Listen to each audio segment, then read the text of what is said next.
Good evening, everyone. I would like to welcome you to the Dania Beach City Commission regular meeting.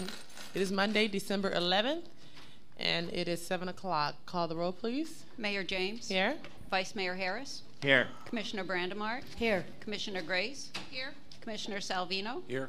City Manager Baldwin. Here. City Attorney Ansbro. Here. Thank you. Would you please bow your heads for a moment of silence?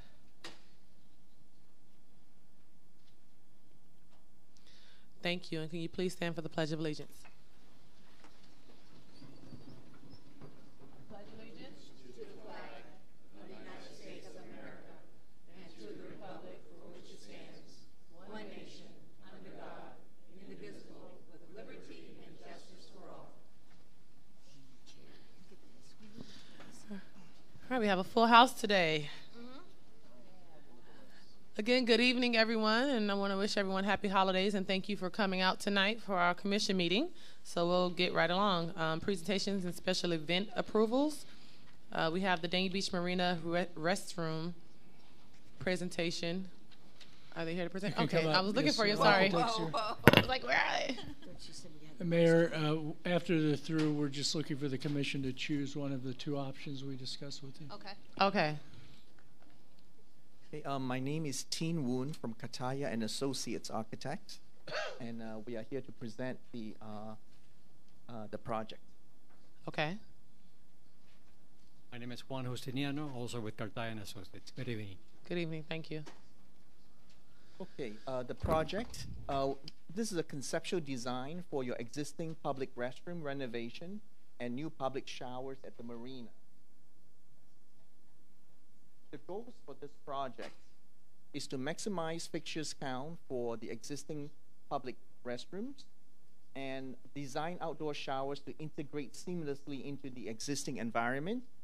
And our design also has to improve the overall aesthetic and the beach experience, designed to be consistent with the Phase 1 revitalization of the Ocean Park done by EDSA, and also the solution has to be cost-effective. So this is the Phase 1 revitalization of Ocean Park by EDSA.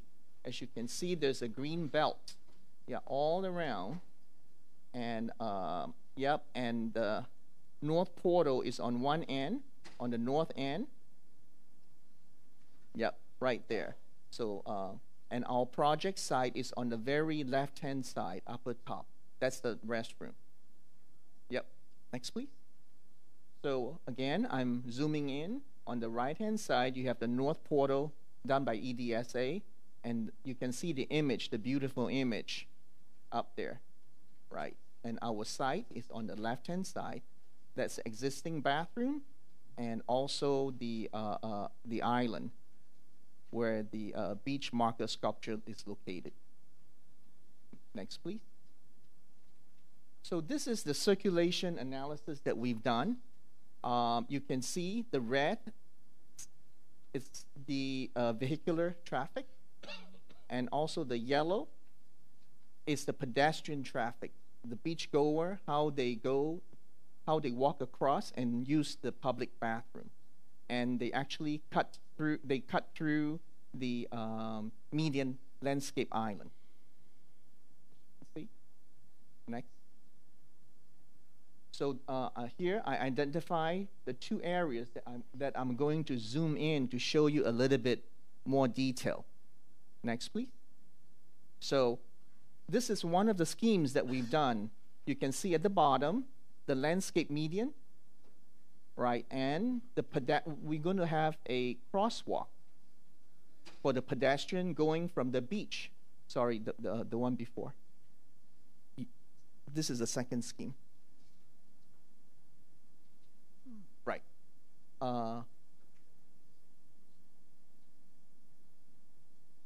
Okay. So the crosswalk, you can see how the beachgoer goes.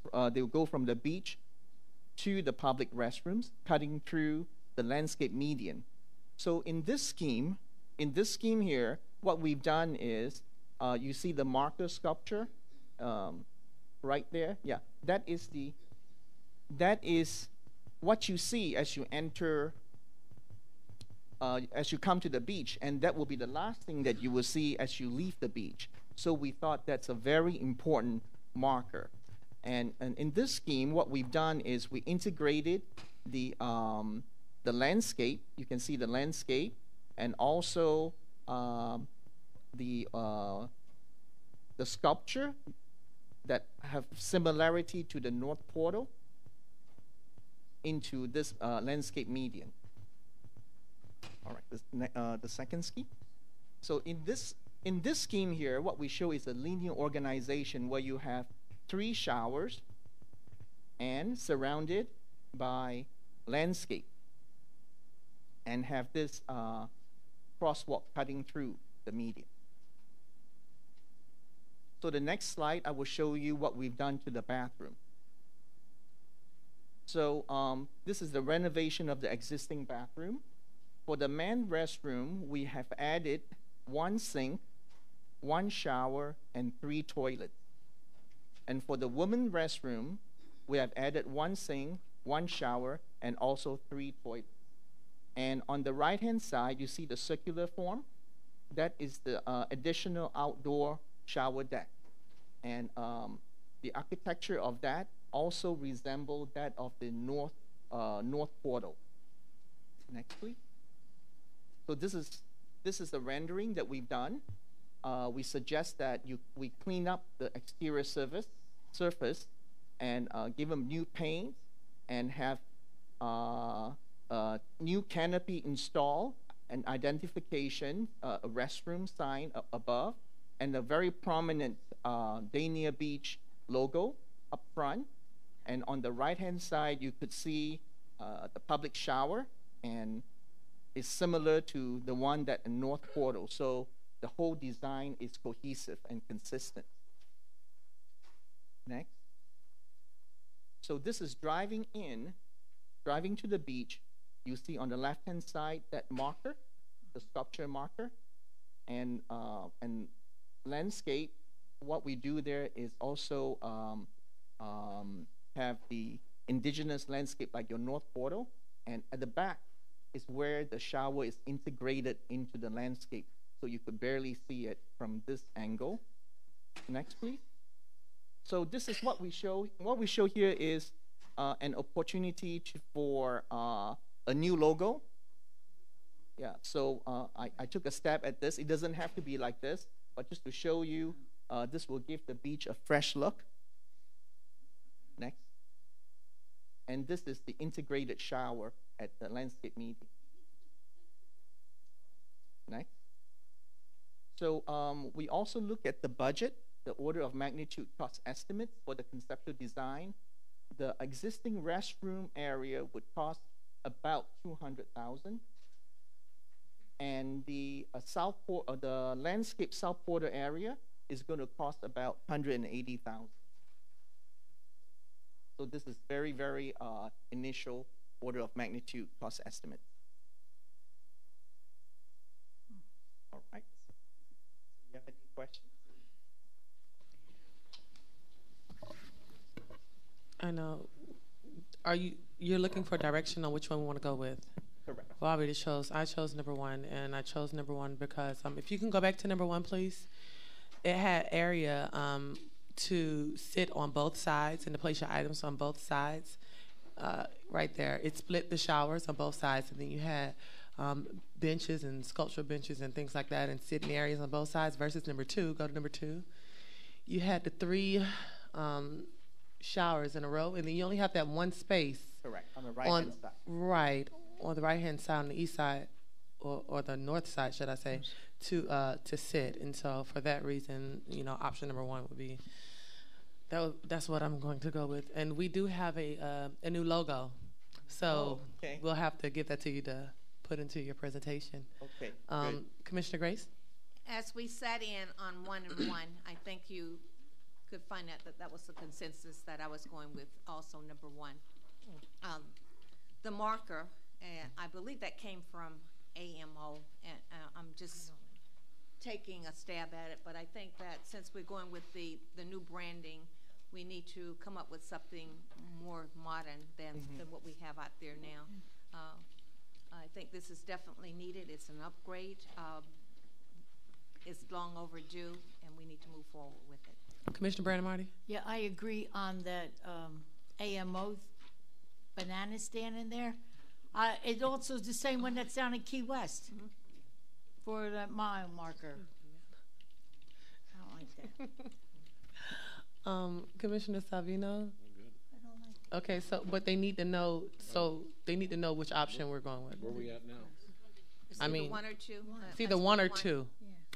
Did Without everybody that thing. say anything yet? Commissioner Brandon Marty didn't say anything. No, I- I heard her say one. That's all I've heard her say. One. One I that said makes one. sense. It's All right, well, if bench. they have one, then one's fine. Okay, I'm not gonna. One. one. One. We got a winner. Okay? Thank you so much. All right. Thank you. Okay. The next item on the agenda is a proclamation that I asked for staff to come up with. As you all know, last December was a very difficult month for the city, and not only the city, can imagine the families that had to endure the loss of family members and planning funerals around the holidays.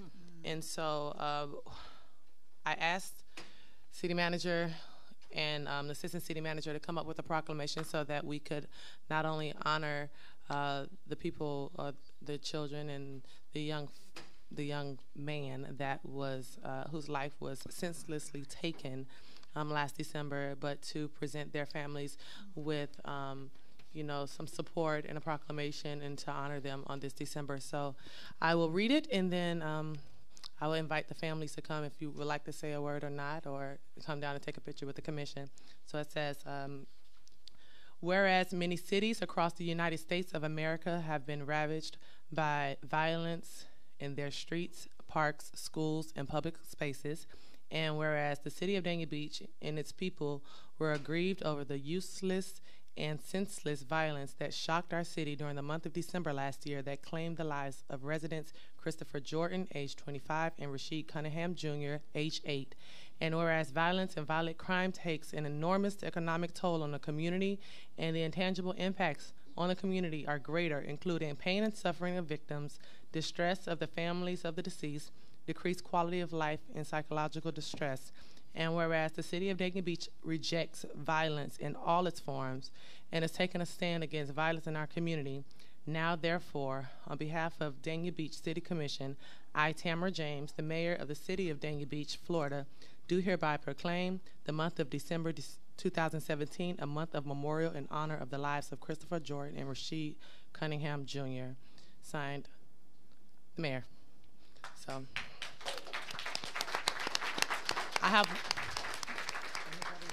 I have one for both families, so if you all can come down, if you want to say a word first, or no, okay. Yes? Just state your name and address for the record, please. Yes, ma'am. My name is Sharon Grace. I'm Christopher Jordan's mom, and I really appreciate you guys for taking the time out with me last year. I went through so much I never thought I would go through, but I really appreciate y'all. Mayor James, you're doing a good job. City of Dania, y'all, this is my home. I raised and grew up here. This is my home, and I really appreciate y'all. Thank you. Thank you. You're welcome.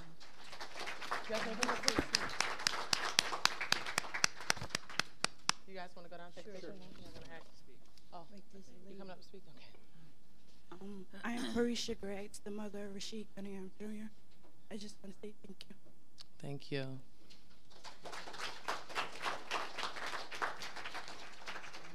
want your family to come down too? Your family can come down if they want to take a picture.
Citizens' comments.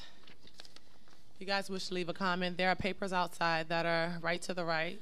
They look like this. If you can fill them out and give them to our city clerk, Louise. When I call your name, you can come down and state your name and address for the record, and you'll have 3 minutes. Antonio. Thank you. Arcier? Arciera. Got it. Hi, my name is Antonio Arcieri. Push the mic over. Yeah, there you go. All right. Antonio Arcieri. I live in 2601 Southwest 58th Manor. And my question is, has to go to the city manager. Couple of years ago, probably 4 or 5 years ago, there used to be around 6 people, 6 employees working on maintenance for the city. Now we have 2. 2 people working or doing maintenance for the city. 35,000 people that live in the city. And is there a reason why there's only 2 employees for maintenance? You can answer if you want. Okay, do you want me to answer? Yeah. There's more than 2. I don't know what. There's more than 2 people? Sure, we have more than 2 people doing maintenance, street maintenance is what you're talking about? Yeah, on the maintenance Yeah, for sure. for public works. Yes. We How have- many You people? know, I don't know. I'll get the Public Works director. I'll get him your information, and I'll have him. You didn't leave your phone number here, but if you could, I'll pass this paper back. If you can leave your phone number there, because he has all the logs, but we definitely have more than 2 employees. We in have Public no Works. less employees than we had 10 years ago. There's more than 2 employees on maintenance for public works. Yes, sir. Yes. Can you name them? No. And this isn't appropriate for me to name them right now, but I will have the Public Works director get back with you if that's not a because problem. the city, we having issues with the city lights not being replaced because they really don't have the capacity or the personnel to actually do them. Have you emailed? Who have you? I have actually, yes. Since November 2nd, I have contact Public Works. Okay. And I have talked to them, and there are only 2 of them. And at the time that I was talking to them, one of them actually was in the hospital, so there was only one available for the job. You talked to the guy in the hospital? No, I talked to Public Works, and at that time, there was only 2 of them, and one was in the hospital because they had some issues, and there was only one available, responsible for doing the maintenance work.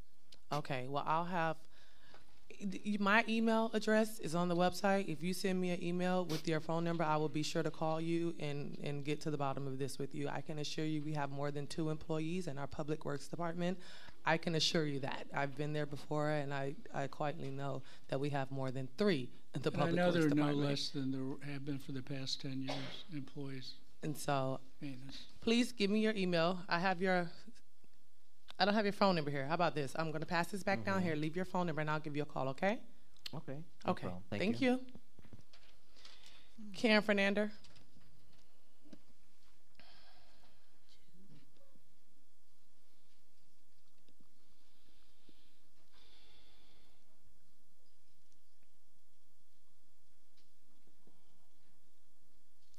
Please state your name and address for the record. You have 3 minutes. My name is Karen Fernandez, and I live at 27 Southwest 7th Avenue. Good evening, Commissioners and Mayor. Thank you for the opportunity to voice an objection to the rezoning of the property located at Southwest 1st Street and Southwest 8th Avenue from neighborhood residential to industrial use. A change to industrial use will alter the character of our neighborhood because of the following reasons. Number 1, a change to industrial use poses a threat to the health and safety of our neighborhood. The proposed use of the property is for a 5-story storage facility. Who is going to enforce what is stored in the facility? Will there be chemicals or hazardous materials stored in this facility?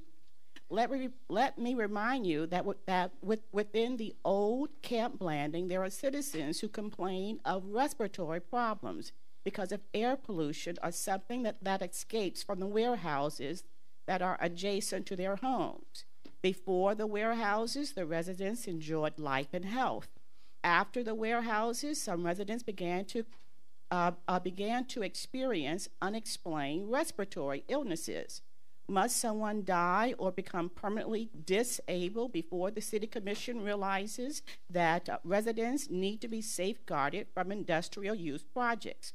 Or is it okay for West Side citizens to be continually exposed to the unknown and untested? We all know there are good intentions, rules, and laws.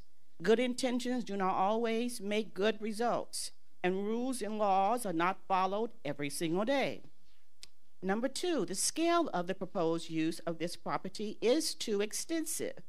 A 5-story storage facility, grocery store, and gas station are fine in a business commercial zoning, but not in the backyards of single-family homes and one-floor apartment buildings. The 5-story storage facility would add no value to the residential properties and provide little benefit in creating jobs or sales tax revenue. Please let my neighborhood maintain whatever we have left of a quaint, quiet community where we have a reasonable expectation of the peaceful enjoyment of our property. Number three, the change in use is not desired by my neighbors and I. We understand that the city needs to broaden its tax base, but not upon the backs of its voting citizens. And I repeat, not upon the backs of its voting citizens. We enjoy our neighborhood, and we want to continue to enjoy where we live. Let me ask, who do you value more, the everyday citizen or the business industrialist? What do you respect, money or principles? If nothing else, then I urge you to value and respect the land. Our forefathers had it correct. They zoned that land for neighborhood residential use. Protect this land and our ecosystem. Once industry is on the land, who knows what is going to happen? The land and air may become tainted, and it may not. Lastly, I urge you to carefully consider all of the points I've made. Thank you for your time, and please do not change the zoning of this property. Thank you. Patricia Tyra.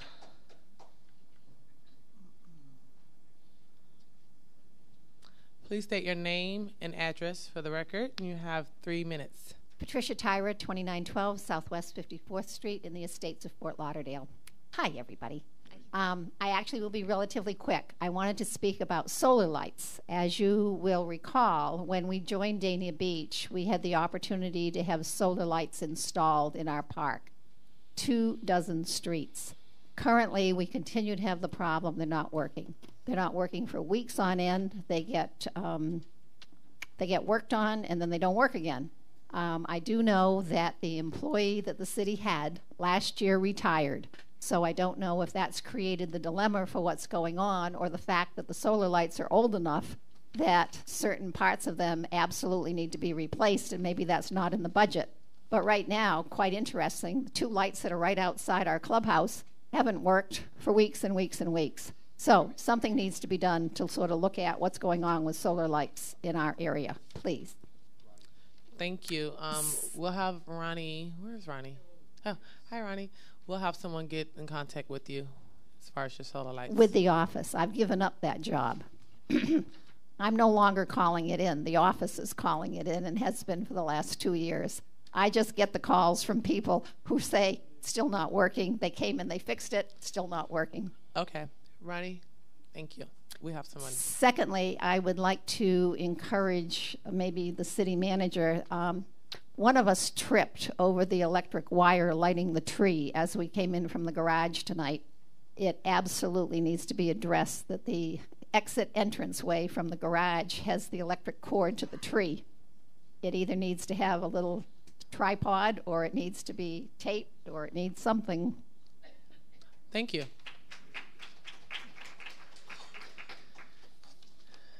Stephen Jones, Jr. Please state your name and address for the record. Stephen Jones, Jr., 4930 Southwest 29th Way. I want to speak on the proposals about the gas station and the storage unit. Okay. I wanted to ask what would that benefit the community, far as jobs and economical growth. Well, if you want to ask questions for the developer, you have to wait till we get like to that part because they'll be up here and you can actually dialogue with them. So you want me to save this for when that time comes? Yes. Okay. All right. Emmanuel, George, you want me to save yours too for that? Okay. Veronica, okay. And Eddie Henderson? You want me to save this for the, okay, great. That's all for now. Public safety reports, Lieutenant Stallings.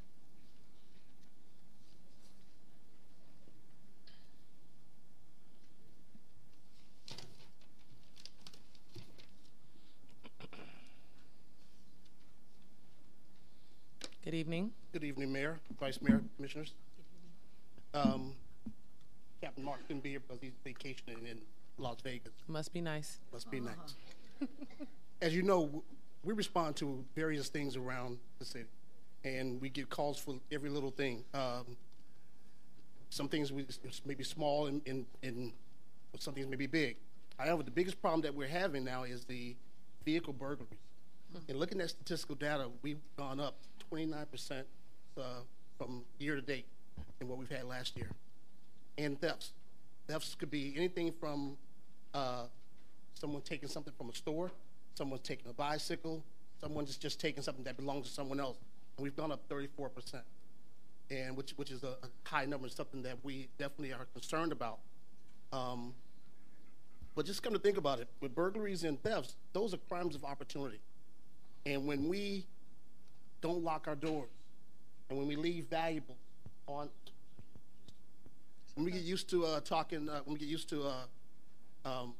leaving things on the seats and stuff like that, we get cars broken into.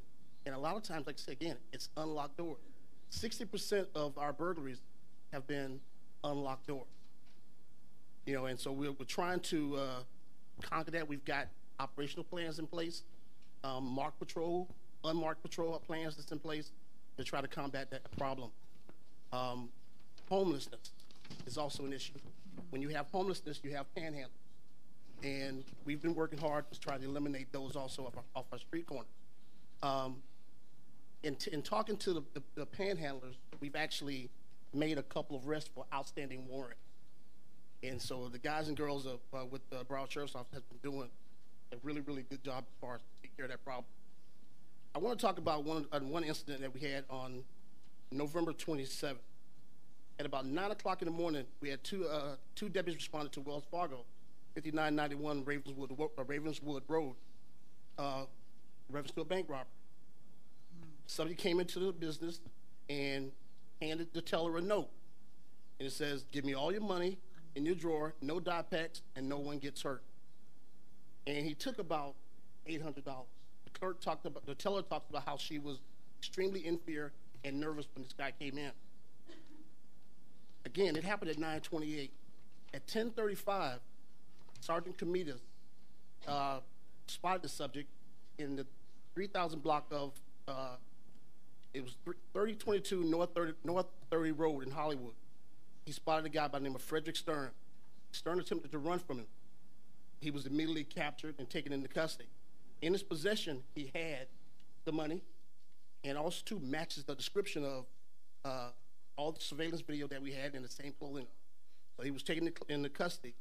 The subject had also been arrested previously for armed robbery of banks. So now that subject has been taken into custody. One other positive thing for us is that tonight, Deputy Ebony Rodriguez, who's the school resource officer over at Collins and Dania Beach Elementary, she's receiving Dania Beach's School Resource Officer of the Year Award tonight by the Broward County Crime Commission.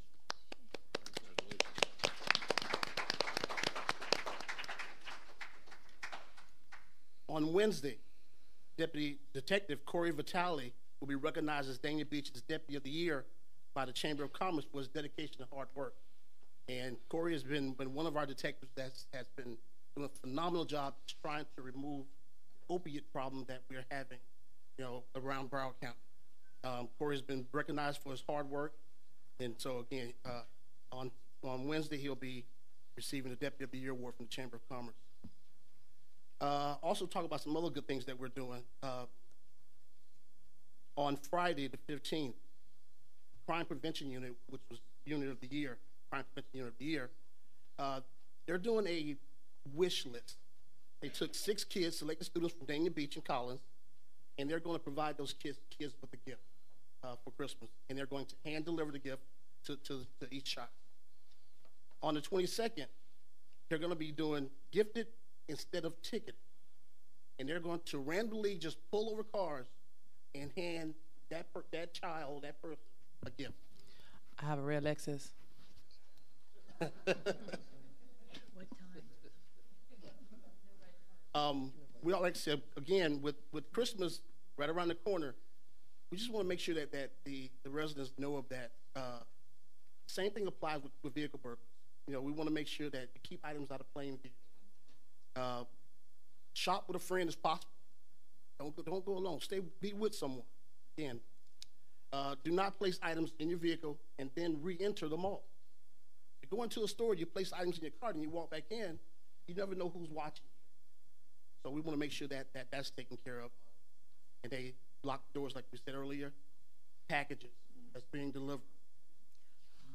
Make sure that you have someone that can be dropped off to, and not just left on your porch. You know, because again, we have issues and problems. Commissioner Grace? I certainly want to thank you and the chief for loaning me some of the officers to help me with the Christmas giveaway at the IT Parker Community Center, which is going to be on Sunday, December the 17th from 3 to 6. We are expecting at least 200 children from the Dania Beach, Hollywood area to receive presents. So this will give us an opportunity to network not only with our schools in the area. We reached out to Collins Elementary, Dania Elementary, Olson Middle School, South Broward High School, all 3 of our parks, Frost Park, Patrick Mealy Park, and C.W. Thomas. And then we reached out to some of the churches in the community so that we can have a diverse group of children from each area to receive toys. So this is a win-win situation for all of us. And I cannot even explain to you, even after an hour and a half of getting up this morning, receiving a phone call from a gentleman that is going to be having a toy giveaway on Sunday at 2 o'clock and want me to pick up those toys and bring them to the center. So this is an awesome thing. I think that I don't care whether the child is poor, rich, or indifferent. Every child deserves a toy, and we're going to try to make sure that we do our part. And I thank the BSO for your service. Thank you. I just have a question. Is the homeless coordinator back? Yes. Okay. She's back to work. In fact, we had, I was talking to Commissioner Brandemar about an incident at her apartment complex, and we took care of that one for her. This guy sleeping in the elevator. We went and made contact with him and took him to a shelter. That's, now again, back to homeless shelters and our people. We're doing everything we can to try to solve that issue. The problem that we're running into is shelters are full. Yeah. Full. Commissioner Brandon My only thing is, I want you to know the guy riding up and down the elevator, I don't know how he stood it all night long. He had his ups and downs, all right. He was going from the 6th floor to the 1st floor, from the 1st floor to the 5th floor all night long, but he still slept there. And it was on the very first Colton night, and you're absolutely right. The shelters are so full. So how does that get remedied? You know, we've talked to Pompano. Pompano has a bigger problem because they have a shelter there when people drop off, when deputies or officers drop off homeless at the shelter, and the shelter's just full, and they just leave them there. And so that becomes a problem also. So our hands are pretty much tied. You know, we don't have anywhere to drop them. What do we do with them? And again, you know, not unless they're intoxicated or something, then you can't. Pretty much doesn't. Okay. Thank you. Thank you.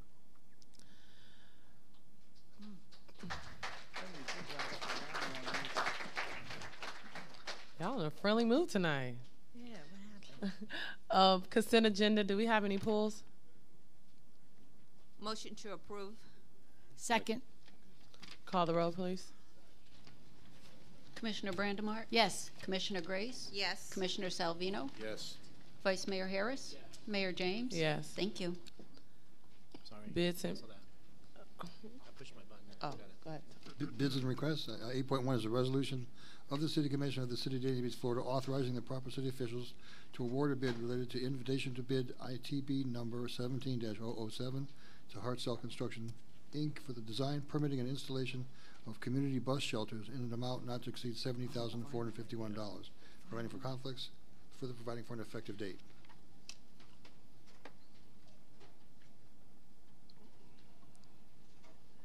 Do we have anyone coming, or? Oh, these are the bus shelters that you all wanted us to get in. So, is there any discussion on this? You guys care? Do we have a motion? Where? Oh, I do. Just C.W. Thomas, City Where? Hall, and across the street.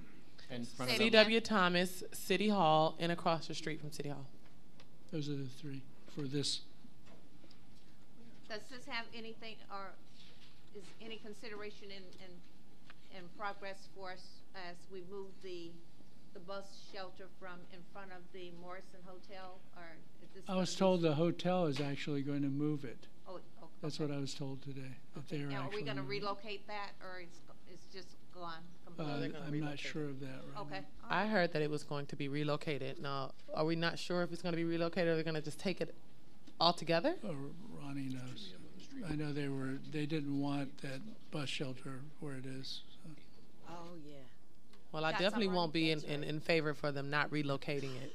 Ronnie Navarro, city engineer. I was told that the contractor will move it this week to the south.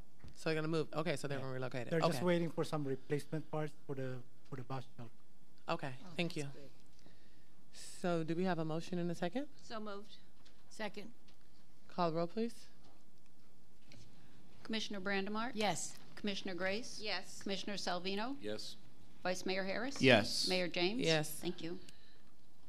Okay, the next part of the agenda is called the public hearings. Anybody that's going to address the commission on the Sunshine REO number 11 case, the BC Dania Oaks, even though the Dania Oaks cases, there's three of them, three matters are being continued to January 9th. If anybody wishes to speak tonight, they would need to be sworn in. So I'll explain that in a second. And anybody that's speaking on the site plan for Dania Live and the application by Raul Sangvi for a plat. Anybody that's going to speak, including staff, needs to be sworn in briefly. Stan, or anybody that's going to speak on any matter tonight. People that are here for the public hearing, hello? If you guys gave me your things, anyone that's going to speak on any of the items tonight, if you could If you're going to stand. speak tonight, people that have their application up here? Your paperwork? Okay, that's it. Thank you. You swear or affirm the testimony you give will be the truth, the whole truth, and nothing but the truth? Thanks very much. Please be seated. And commissioners, as I call each item, if you've been contacted either for or against, please so disclose that. Mayor, Item- Yes. to the city attorney, all three items are going to be deferred. Is that what you said? 9, 2, 3, and 4, yes. 9, 2, 3, and 4? Right. So there's no action tonight on that on anyway. other than a continuance, the Dania Oaks cases. But again, if anybody's here and wants to speak and doesn't have the opportunity to come back or wants to speak tonight, they may. So the first item tonight is an ordinance of the City Commission of the City of Dania Beach, Florida, approving the request made by Dennis Mealy, Esquire, Greenspoon, Martyr, PA, agent for the property owner Sunshine REO 11 LLC and CF and A Hill Family Limited to rezone property generally located north of Sterling Road, south of Southwest 1st Street, east of Southwest 11th Avenue, and west of Fippen Road in the City of Dania Beach, Florida, changing the current zoning classification of the property from neighborhood residential, which is NBHD-RES, district to general industrial district, IG, application number RZ3417, subject to certain restrictions, providing for conflicts, providing for severability, further providing for an effective date. It's the second and final reading of this ordinance. Good evening. Corinne Good LaJoy, evening. Planning and Zoning Manager. This is second reading of this rezoning request, but I'll go through it briefly. The request is to rezone the property from the existing neighborhood residential to IG, which is general industrial. It is currently a vacant property. It does have multifamily residential and neighborhood residential to the north and east of the subject property. So this is the location of the parcels to be rezoned is the what's in yellow. So there are homes to the east and residential again to the north. It is part of a larger assembled property that will come in for site plan at a later time. But this parcel is the first to be rezoned. The remaining of the site does not need to be rezoned for the development that's being proposed. And they are requesting to rezone to general industrial. There is a conceptual site plan and justification statement submitted by the applicant indicating that the rezoning would be for the use of a self-storage facility. Per the applicant, meetings were held with the residents, the surrounding neighborhood in June, July, twice in July. Rezoning request is what's being asked for with this application, and the land development regulations does identify criteria by which the rezoning should be based on. The applicants provided their written justification statement identifying how their requests are consistent with that. Per the applicant, the proposed use does not generate significant traffic, and the property would serve as an aesthetically pleasing buffer zone between the industrial, which is to the west, and the residential, which is to the east. There is kind of a transition happening at that location. The applicant has proffered a declaration of restricted covenants limiting the uses on the property to 11 uses. This is what they've currently proposed. I can go through those uses, but so regardless of the uses that are permitted in the zoning district they're asking to be rezoned to, which is IG, the uses would be further limited to these 11 uses because the applicant's willing to do so. So it's for, I'll read through the uses. Assembly products from pre-manufactured parts, assembly, repair, fabrication of furniture, home furnishings, art objects, clothing, leather goods, and jewelry, a self-storage facility, warehouse facility with up to 20% ancillary office, watchman or caretaker dwelling unit as accessory use to a primary marine use or storage facility, subject to additional regulations in the code, a business office, data processing, computer centers, including service, maintenance of electronic data processing equipment, City of Dania Beach government administrative, community service or office facilities, athletic training facility indoors, including but not limited to facilities offering gymnastics, fitness training, boxing, yoga, or dance with no spectator seating, copy or print shop, repair of bicycles in an enclosed building. The Declaration of Restricted Covenants is referenced in the rezoning ordinance, and the city attorney will approve the final form if it is approved tonight. As stated in the declaration, the uses listed above are subject to the same conditions and restrictions that are otherwise restricted in the IG zoning district. So if it's a conditional use, typically those conditions would still apply. In addition to the rezoning request, the applicant has submitted and made an application for site plan, which is going through the review process and will be before you at a separate time. This is a drawing of what that entire assembled site would look like with their proposed developments, and I know the applicant can speak to that further. I just kind of wanted to have you know that there was additional development for the entire assembled site that is planned for the property. City Commission did see this previously. On June 27th, the City Commission withdrew the item at the applicant's request, and on June 13th, the Commission also continued the item at the applicant's request. The local planning agency, or the P&Z, did hear this in May. At that time, they heard the item but failed to make a recommendation at that time.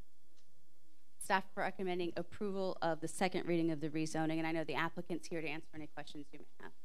Oh, and I think they have a presentation as well. Good evening. Dennis Mealy, 200 East Broward Boulevard. Up the applicant.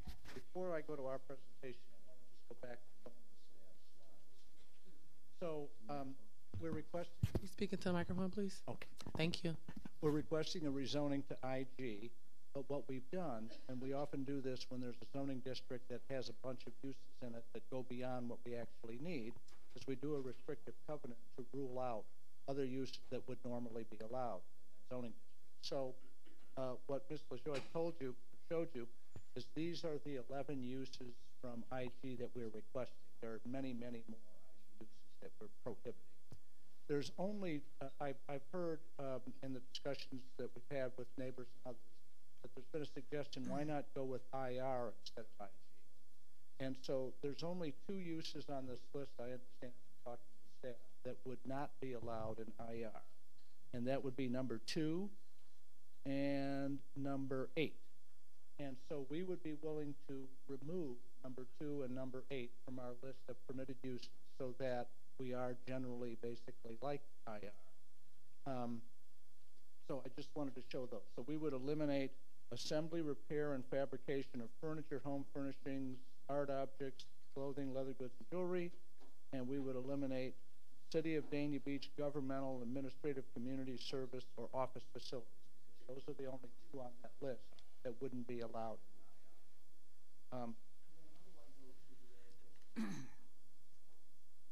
I never know how to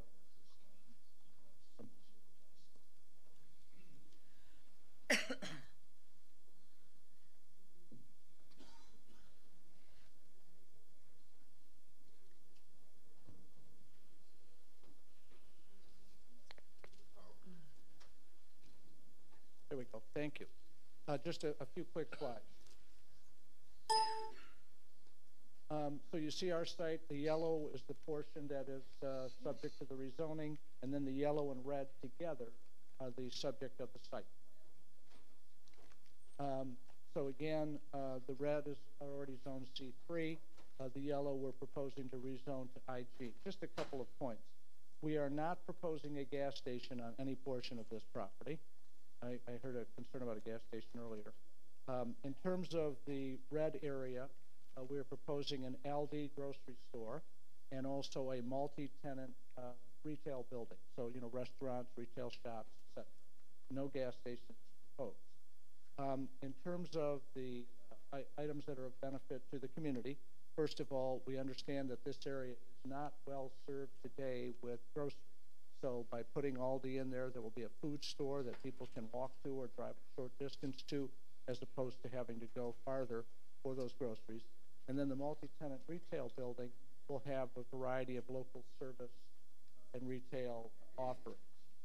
And then the back, of course, is the proposed self-storage. I will point out that self-storage is the lowest traffic generator of any non-residential use.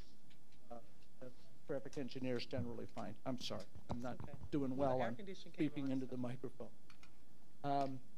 Here's our site plan that you will see at a subsequent meeting. So over on the right, you see Phipp and Waiters Road. At the bottom is Sterling Road. The building to the lower right is the Aldi grocery store. The building to the lower left is the multi-tenant retail building. And then the building at the top is the self-storage building. And you notice that to our east of the self-storage building is the residential neighborhood. To the west is existing industrial. Now, I think it's important to point out that self-storage is not the same as general industrial warehouse. General industrial warehouse is a working location with trucks coming in and out, deliveries, maybe manufacturing operations. Self-storage is just that. People and local residents and local businesses storing their materials. Generally, and this is true here too, self-storage is restricted as to what you can store there. No chemicals are allowed, no flammable materials, no explosives, no contraband. You can only store your normal office and residential materials there. So there would be no fear or concern of any noxious chemicals or anything like that, because they will not be allowed on the property. Just some elevations, and you notice that we're showing the CubeSmart name. CubeSmart is one of the national self-storage operators. They very tightly control their operations, so when I tell you that certain types of materials will not be allowed there, they will enforce that very, very carefully. I think they're the 4th largest self-storage operator in the country. At least that's the statistic I heard most recently. And these are just different elevations of the building to show it from all 4 sides. And the one on the right-hand side is just giving you a closer-up look at the materials and the colors on a portion of the wall. This is the Aldi store. Probably the closest Aldi, there's one in Hollywood, and there's also one in Cooper City. And we've tried to incorporate some of the same architectural features to have the buildings be compatible with one another. And that's our multi-tenant retail building. We don't know who the tenants will be yet, but they will all be ones that are allowed within your C3 zoning district, which is where the property is located. Other than that, I'll be happy to answer any questions you may have. And at the end of the public comment period, I'd like the opportunity to respond as appropriate. And Bob, did you want to say something? You want to wait till later? We'll both be available for later. Thank you. Okay. Stephen Jones.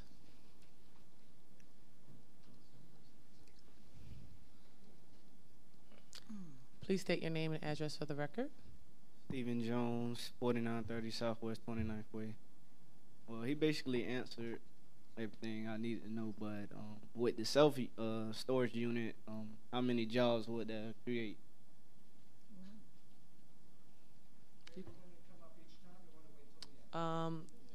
You can wait till the end. So your question is just you want to know the amount of jobs that it's going to create? Right. Okay. He'll answer it when he comes back. Veronica Larkins.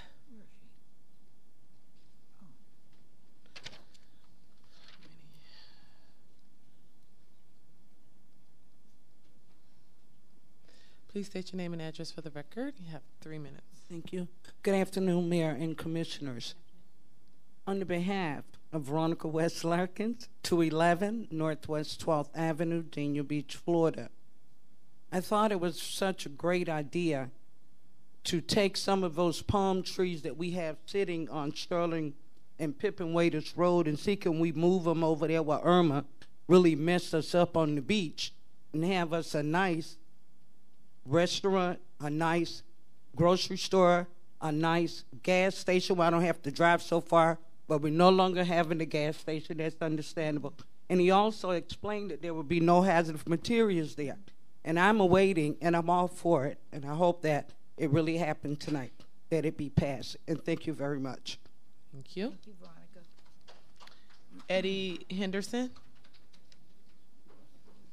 Please state your name and address for the record. Eddie Henderson, 761 Sterling Road. Good evening. My problem is the 5-story self-storage. I don't think not one person in this chamber would want to have a 5-story self-storage building in their neighborhood. I don't care how much you sweeten it up and pretty it up. It's an eyesore, and you know, it just irks me that it look like everything certain areas don't want in their neighborhoods, they come over here and stick it in our neighborhood. You know, and it's almost like the city of Dania. They find out that they think that the city of Dania commissioners are soft touch, so they can come over here, and they can put in their requests for any kind of building. They want to put it, you know, in a Sterling Road. You got homes on all 4 sides, not just the east and the west. And so they think that, you know, we'll stick it in this neighborhood. You know, ain't gonna be too much resistance. Well, I'm resistant. I don't think it's a good idea. I don't think it's a good idea at all. I can handle the grocery store, but a 5-story self-storage area in a residential neighborhood, I said no. You know what they try, you know, zone the city residents out of the city, and make it a industrial place for any industrial building that somebody want to come from everywhere around the county and the country and stick in our neighborhood. I think that's disrespectful, and I said no, and I hope the city commissioners, the mayor, vote no. Thank you. Emmanuel.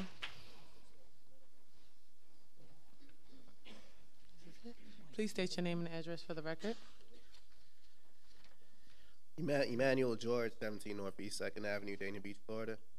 I don't have a problem with the Aldis coming in as long as they employ majority of the teenagers and the young adults in the Northwest Quadrant. That would be the only thing I would be really for.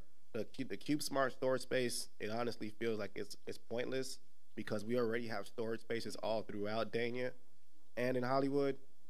So it's basically pointless, and I'm not for having that. They answered the question about the racetrack. I guess there's no gas station, but all in all, I am for the Aldis only if they employ a large majority of the people that live in that community, because Aldis does pay about $11 or $12 an hour, and that'll be something good for high school students or young adults, and they could walk to the Aldis for the job. But the storage is really pointless. We have several warehouse spaces all through. We already have several warehouse spaces on the northwest side going by Pippin, and we have storage spaces by Anglers Ave, by the Budweiser plant already. So it's really pointless to have more of what we already have already. It could be something that could be done more for the community. Maybe it's spaces to teach coding for the Northwest Quadrant so they can learn skills and be self-sufficient. But honestly, I'm not for the Cube Smart at all, or just the Aldis. Thank you. Only if they employ the community. Thank you. This is a public hearing. Anyone else to speak for or against this?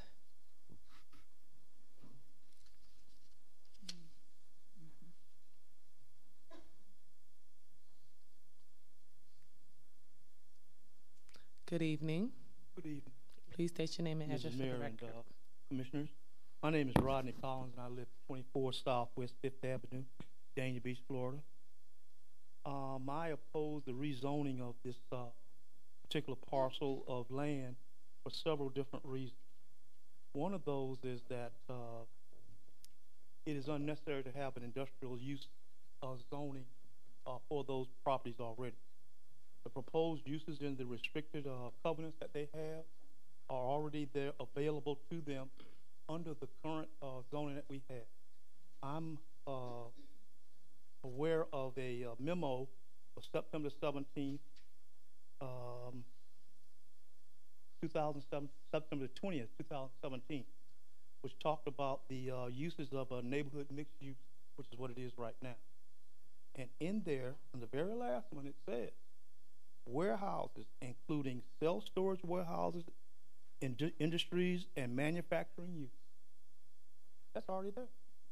So we're changing it to IG to do what? To allow a self-storage for the retail on Sterling Road? I don't think so. You know, so I think that there seems to be something else afoot that we don't know about. But anyway, you know, that's part of that particular opposition to that. Also, the restricted covenant. The restricted covenant does not guarantee that the future uses cannot change. That is, that if the owner of the property decides to go to the city commission, not to the community, but the city commission, then you're the only one that can change. There'll be no input from the community at all. If you read their restrictive covenant, this is exactly what it says. That they want to appeal or change it, that you're the ones who get to change it, and you don't get in, and the community gets no input in the change further down the line by whomever may own that property long after I'm gone. Okay? So I don't think that that restrictive covenant is what we think. And besides, on a personal level, I've been a part of dealing with restrictive covenants around this country. And those restrictive covenants said you couldn't have black people in a neighborhood. That's what a restrictive covenant has done. And those were fought in a courtroom and overturned. Restrictive covenants are not iron clay. So someone can go in and change it, just for your information. It's just how it's been used in the past. I also want to point out, too, that one of the uses in their restricted covenant was that they use it for indoor bicycle repair or whatever. I think that was one of those, yeah, repair bicycles in an enclosed building. All right, are the commissioners aware that in the warehouse right next to this property is a building that has bicycles all over the place that are apparently being repaired right now? So what is that about? What are they putting that in there for? So there are some questions. I don't think that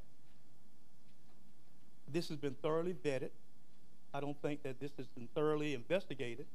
And I'm not sure if the correct questions have been asked by either the commission, its staff, or even the community who's not aware of what the law is. And the law is what's going to govern this. That's why you guys are on that diet. I thank you for your time. I am opposed to it, to the zoning change. Thank you. What we have now is quite adequate to build what they want to build. Thank you. Thank you. Anyone else here to speak for or against the project?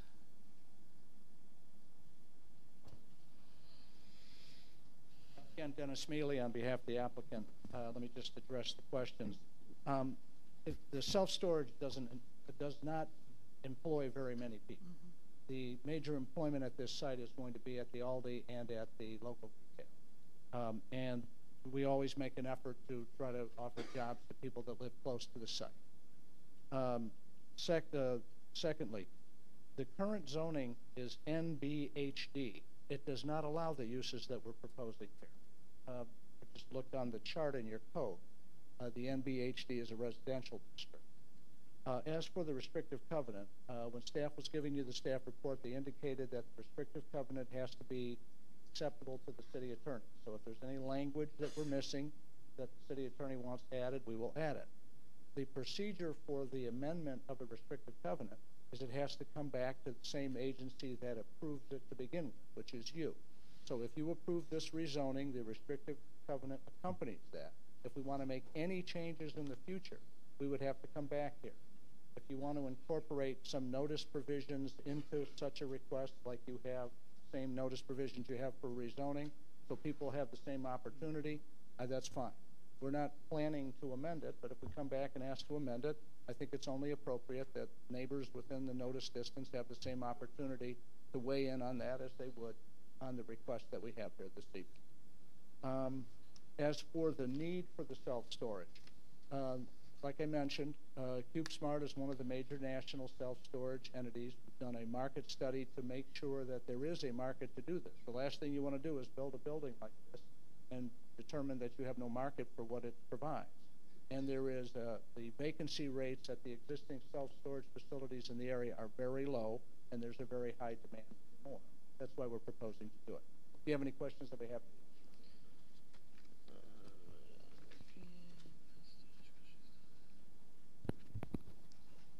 Excuse me, I'm sorry. I just noticed like a discrepancy amongst what Mr. Collins had spoke about and what the attorney had spoken about. We have two neighborhood districts. One is a neighborhood mixed use, which is I think what Mr. Collins was referring to, and one is a neighborhood residential, which is what this property is currently zoned. There is a category that talks about warehousing, including self-storage, prohibited in both. However, we have another category that says storage, which is permitted in neighborhood mixed use, which I think is what Mr. Rodney Collins was referring to. However, this property is not zoned that. So in order to have a self-storage facility at this location, a rezoning is required. Okay. Ms. Collins? What that would allow it? What's the category that allows it that you said? Either one. Neighborhood residential and neighborhood mixed use both prohibit self-storage, which is why the applicant's asking to change it to an industrial district. But he's asked, were you asking what category allowed it? Yeah. That you said there is a category that allows it? We have a storage category, but there's another category that says warehouse, including self-storage. So the code's defining those as two different uses. So the self-storage currently is not permitted. And one more question. As far as the question from the Emmanuel about employing Dania Beach people, do we currently have a community benefits agreement in place with any of the applicants? Not that I know of. Okay.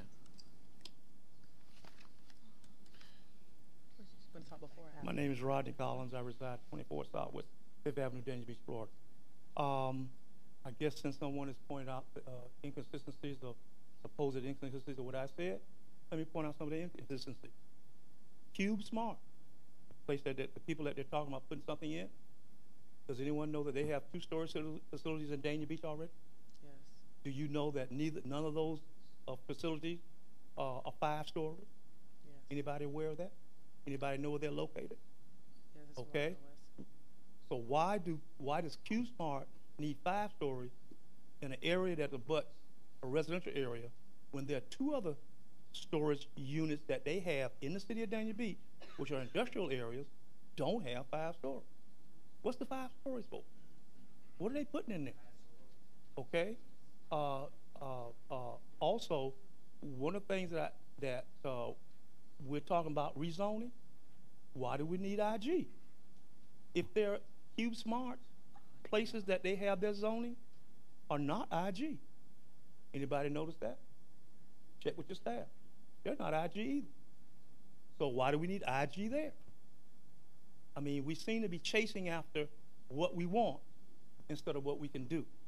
If we're going to have a storage there, let's do it right. Let's do it in mixed neighborhood, mixed use. Change it to that. You got your storage. Okay? But IG, that's a whole industrial, that's a whole other can of worms. And I think that we need to make a consideration for that, especially since it's in a residential neighborhood. Somehow or other, this residential neighborhood that they see is to the east. You know, in fact, if you cross First Street, right across from it, there's a residential neighborhood there. Then you cross it on the other side where Sterling Road is, nothing but a line of houses between 12th Avenue and 5th and Road. A line of houses. I mean, somebody's not being truthful either. Thank you. Thank you. You want to speak now, Commissioner Grace? Or you want to let him go? You want to speak? Okay. So just to like rephrase. Name and address for the record, please. Sorry. Emmanuel Joyce, 17 Northeast 2nd Avenue. To basically, Mr. Harris said that there is pretty much nothing in plan for hiring the community at the moment. Well, we don't have an agreement that binds, the company to hire employees here. Okay, then my stance is completely no. And I think that maybe is there another question? Another question is where the Winn-Dixie used to be. What's the plan for there? Where the Winn-Dixie is on Dania Beach Boulevard? Is there anything that's going to be there? Anything? Well, you would have to ask the people that own it. It's not owned by the city, and so they have the person that owns the entire plaza owns that property, and I haven't heard of anything that he has to replace it at this moment. Because maybe the developers and the people who own that plaza could come to some kind of agreeing point where the Aldi's could be where the Winn-Dixie is at, and they don't want it. Because right now I'm not for it if it's not no agreement to hire the community at the point if there's nothing there in line. No, what I said is that we don't currently have an agreement in place. That doesn't mean that we can't put one in place. It's called a community benefits agreement. I was going to talk about the resolution that we're trying to propose, but I'll let him finish. Okay. Well, you know what I mean. We don't have it right now, but that doesn't mean we can't get it. Of course. Okay. Well, yeah. So my point stands right now for just no until that maybe if we do come to some kind of mutual agreement point where they do hire a good portion of the teenagers and young adults for the Aldi's, then that'll be fine. But again, just to, like I said before, for the Cube Smart, it's pointless because we already have warehouse spaces already. We don't need more when there's already enough that could be there. So. Okay. Now I'm going to let one more person speak, and then I'm going to let us have some dialogue. Commissioner Grace. Thank you. Eddie Henderson again. Address, please. 761 Sterling Road, Dania Beach. Thank you. You know what it comes down to? It comes down to residents against industrial. So there's nowhere to spread out with the citizens. You know, we're not, we got families in the city. You're putting all of these warehouses, well, self-storage, 5-story buildings on land that was residential. There's nowhere for families to spread out in this city anymore. So, you know, it's the residential consideration versus industrial consideration. So do the right thing. Thank you. Commissioner Grace? To answer your question concerning the agreement with community and partner, I had asked the city manager and the city attorney to talk to the city of Hallandale and the city of Fort Lauderdale so that we can pull that resolution so that we can have a partnership when we have new development that's coming into the city. The other thing is that we have always asked every person that came in here, whatever you were going to develop, that you would have a workshop in the city of Dania Beach to try and implement, to hire residents from the city of Dania Beach first before hiring anybody on the outside. We did it with the casino. We did it with some of the hotels that we have that will be up and running in the next couple of months. We have really tried to be good leaders, and I think you have a good board here that is very concerned about what's happening in Dania Beach. We have sustained a lot of oppositions for a lot of the proposals that we've had throughout the city of Dania Beach, starting with the 14 two-story towers that's going to be on Dania Beach Boulevard, Shady Oaks. We talked about 6 months ago when we had the 7-Eleven, the proposal that was going on. But all of this in the long run is going to make this city stronger, and it's going to make the city better. And it's kind of hard for, as I listen to the residents of the city of Dania Beach, who I've known since I've been in the city since 1951, I understand your plight, and I understand your concerns, and I understand that you want to keep things as they are, but I have to tell you this, sometimes it doesn't happen that way. We have to take a stand to make sure that we're doing everything, not just for the residents of the city of Dania Beach, but also for the growth of the city of Dania Beach.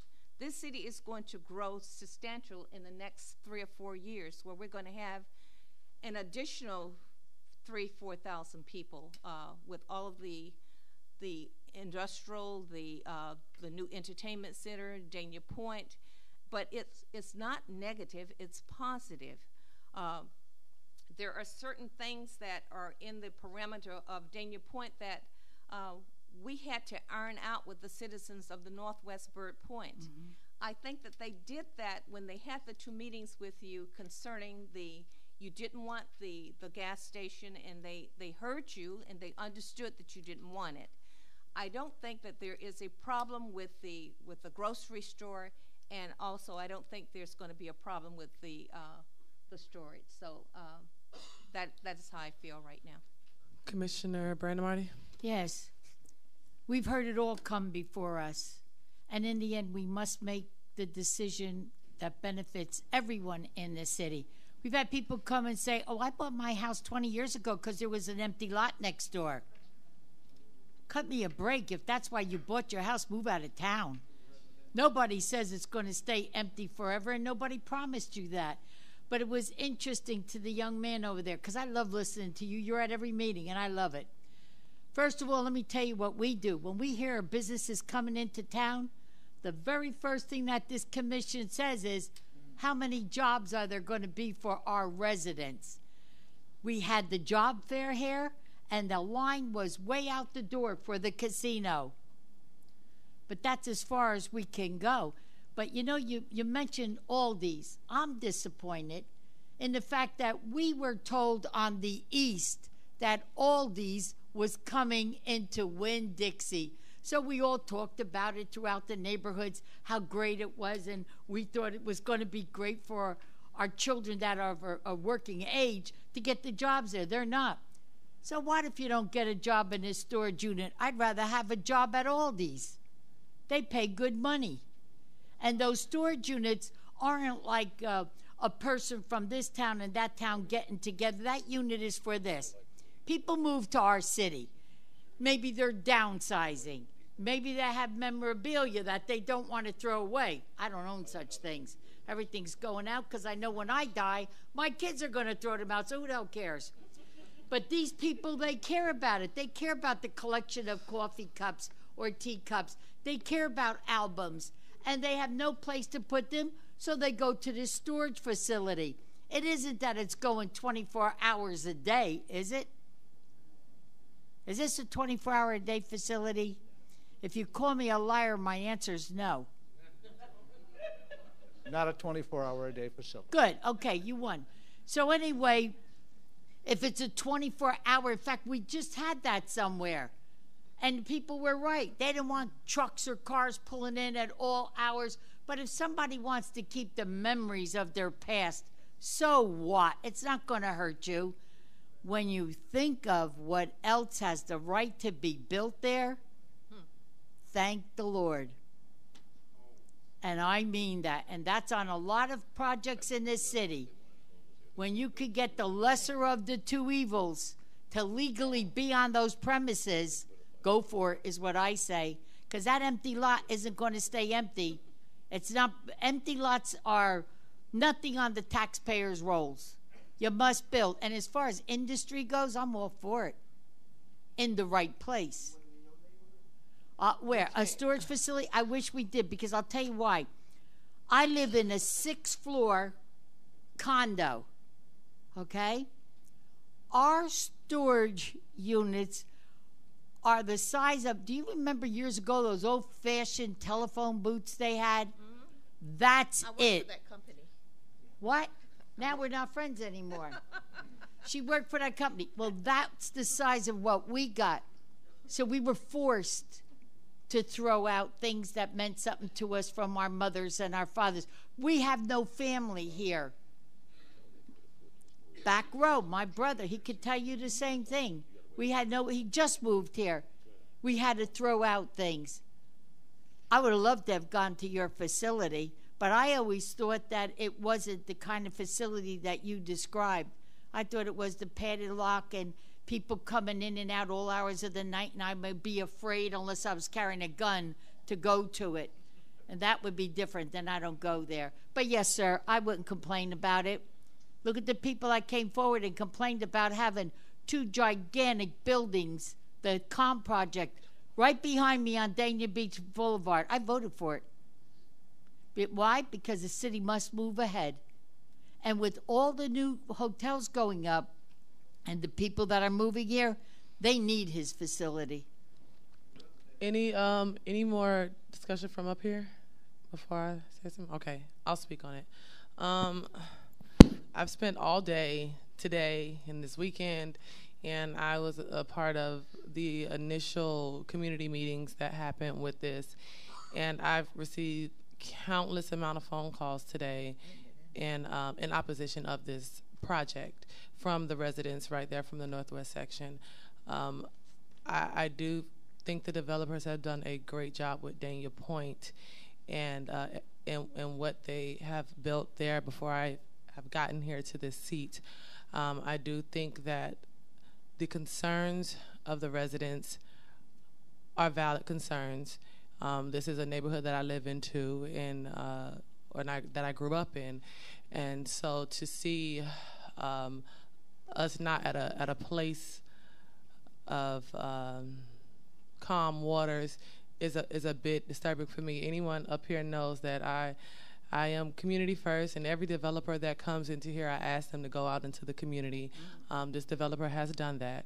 He has been to countless amounts of meetings with the residents, negotiations of types with the residents. I know that I spoke with the developer, and he has a list that the community came up with of improvements to the neighborhood, that he has said that he would try and get everything on that list. I also got a few phone calls, received a few phone calls today that suggested something that I am very offended by. Yeah, I'm always offended, I know. No, I mean a bad call. I always get them. That insisted that because the developer has been supportive of things in this community, that I may have been bought. Really? By the developer, and I am offended by that, because if anyone knows me, I cannot be bought. If I was going to be bought, I would be married to a millionaire by now, but I am not. And so I take highly offense to allegations that me or my organization or my efforts in this community that has nothing to do with my title that I've been doing all of my life here in the city of Dania Beach, that it has a dollar sign tied to it from a developer who will be developing something and not actually living in this neighborhood. So I know we're going to vote on this tonight, but I am not prepared to vote on this matter. Listening to everything I've listened to, and especially with allegations that I have been bought, so I am going to abstain from this. You can't. I'm sorry, Why? but you can't abstain. You'd have to have a conflict of interest. The And law you requires. You don't have a conflict. What do you mean? You don't, That's you the don't, law. He supports my foundation. That's not a conflict. That's not a conflict of interest? We support it too. Okay. What? But How much money you gave my organization? Now you're reaching. Oh, honey, here it is in black and You white. reaching. And we give you thousands. No, I'm talking about you. Yeah. Well, you were bought, right? That's what I know. That's what it seems. The state can't law. abstain. The state I law does wanted to require that abstain. you must vote unless you have an economic conflict of interest. Okay. Yeah, I'm sorry. Well, Commissioner Grace. Motion to approve. Well, hold on. We have other. Vice Mayor, you can't speak from out there. And you know what I'm hearing is all good, because I know from experience on the Planning and Zoning Board, in order to move the process forward, we have to vote yes before we can vote on the site plan approval. So, in fairness to the law, we have to vote for it and then get to the next level on the site plan before we can make any adjustments to the plan.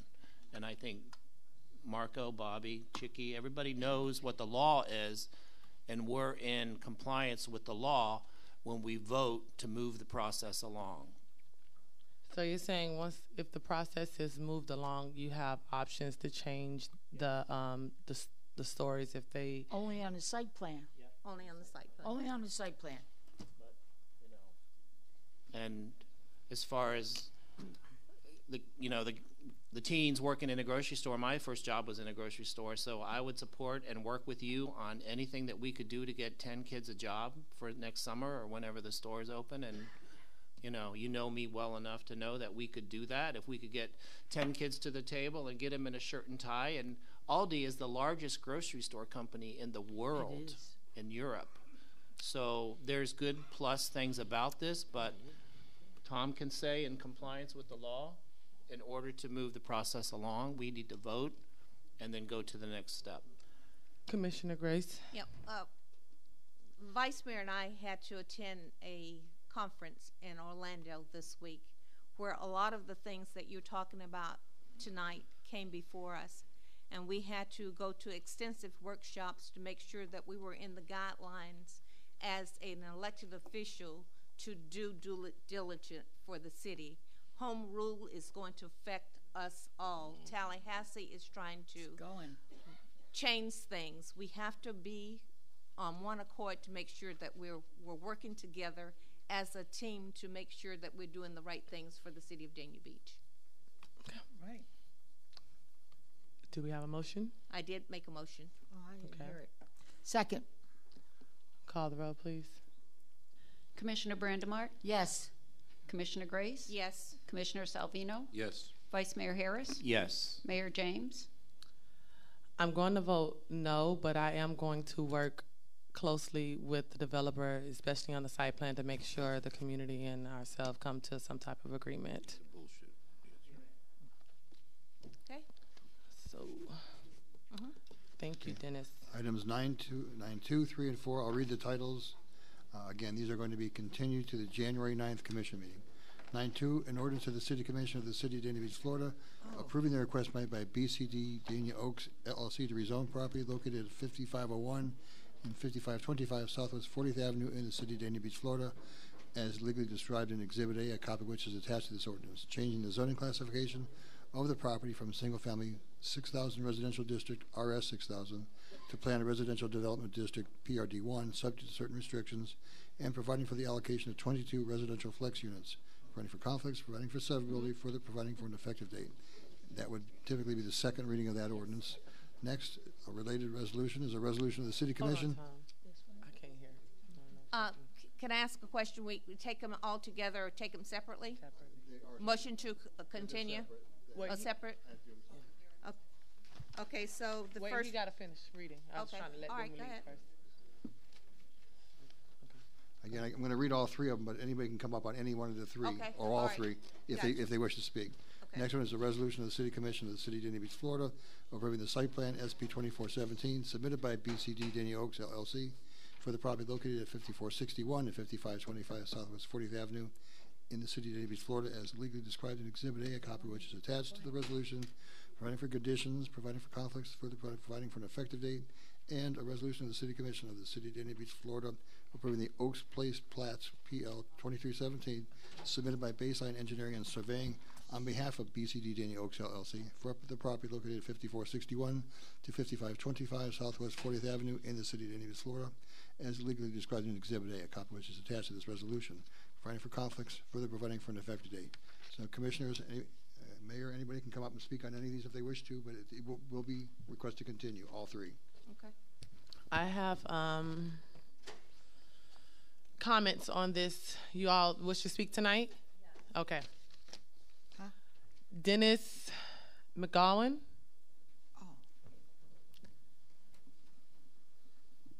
Please state your name and address for the record. My name is Dennis McGowan. I live at 5551 Southwest 40th Avenue, Dania Beach. Thank you for the opportunity tonight. I'd like to clarify a statement that was made at the last commission meeting by the applicant for BDC Dania Oaks. We weren't able to attend. The attorney, Ms. Lewis, indicated that we actually live, our property is on the border of their property. She indicated that we were in agreement with this as planned, which is totally not true. We talked about a buffer zone. I requested possibly they could do a buffer zone between their project and our home. They said that they would consider it. Also, I asked for maybe possibly getting a larger setback so that they're not building 22 two-story townhomes 15 feet from our property. We have a single-family home.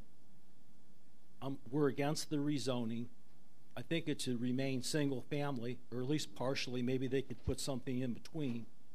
But we don't really want 22 two-story townhomes 15 feet from our property on the north border and on the west border of our property.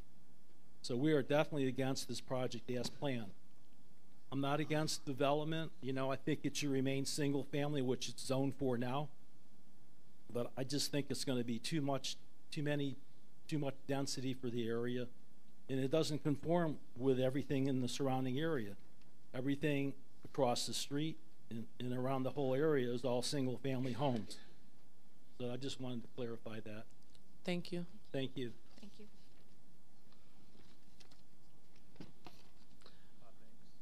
Rosen Banks. Robert. Oh. You're gonna wait till next month. Okay. Okay. Monica Sorge.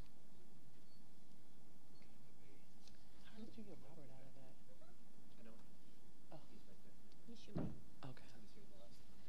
that? Good evening. My name is Monica Sorg, 3920 Southwest 56th Court, Dania Beach. I am here tonight to ask the Dania Beach Commissioners not to change the zoning for this project. When we moved to the area almost 20 years ago, one of the things that we loved the most about was the feeling of being in the country, away from the busy life of the city, away from the busy that the city has. But still, we are part of this big city. What makes this area so special are the big lots with beautiful oak trees, nice gardens, and lots of wildlife. By allowing the change of the zoning, Dania will lose this unique spot and bring more congestion to an area and reduce our home values. There are other big lots south of this proposed area, and if the zoning for this area is changed, then they will be also being asked to sell all these other lots, and the zoning will be changed. The only way to be in and out of this area is 40th Avenue, and the traffic will be like impossible.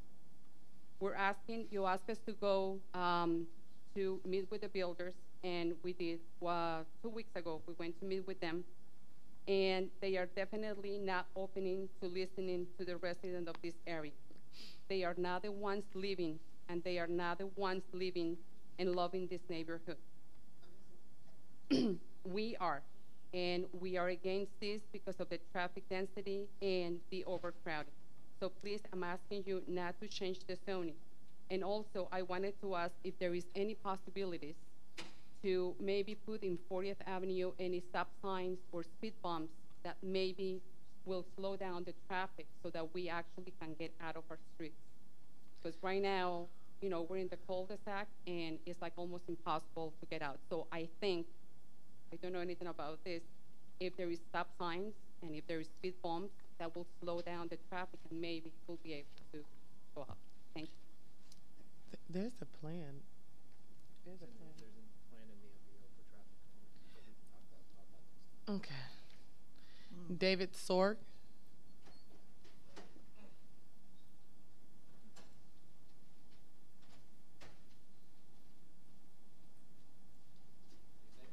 Good evening. David Sorg, 3920 Southwest 56th Court. Resident. Can you speak into the microphone for me, please? Sorry. Resident of the community for approximately 20 years. I attended the commission meeting last month and voiced my concern about the rezoning of 5501 and 5525 Southwest 40th Avenue. I'm here again tonight to continue to hopefully persuade you to keep the zoning as is for all the reasons that you've heard so far tonight. The congestion that's already on that extremely busy 40th Avenue with hundreds of school children that walk on that back and forth to Hollywood Hills Elementary School on a daily basis. The wooded area that makes the neighborhood so attractive, and great concern of what's going to happen to the lots south of this particular property. We know that once this is approved, if it is, that's just a matter of time before developers will purchase those lots, ask for the same type of rezoning, and everything from Lucky Street all the way to Sterling could have the same type of huge density, which would be a problem on 40th Avenue. So we're asking you, the commissioners, this is your chance to have planned, thoughtful development, keep the zoning as is, which offers much less impact. Thank you. Thank you. Steve Goldberg. Please state your name and address for the record. My name is Steve Goldberg. I live at 4010 Southwest 54th Court. As it stands, the development, my house is on Lucky Street. So I'm on the far, far north of their development. And I've been in contact with their R.A. Scalar to kind of look at this resolution. My understanding is that it's been approved for 51 townhomes already, which I think that would add create a lot of adverse traffic as far as slowing down the traffic and putting the speed bumps. I think it's in the opposite direction. I think moving traffic along is what's needed on 40th, which is, from what I see, an impossibility, even with, speaking to the engineers. So I sat with Ari. I said, look, I'd be willing to trade my home for one of the homes in a development for you to add a right-of-way coming through to my property, to add another second set of entrance and exit out to Lucky Street. so they can go ahead and make the left. And if this development had to go forward, I sat and I look, every time I drive in from Griffin Road to the property, and I see the way, I agree with all my neighbors. From Lucky Street to the south, it's all single-family homes, and that was the beauty, the reason why I bought the neighborhood.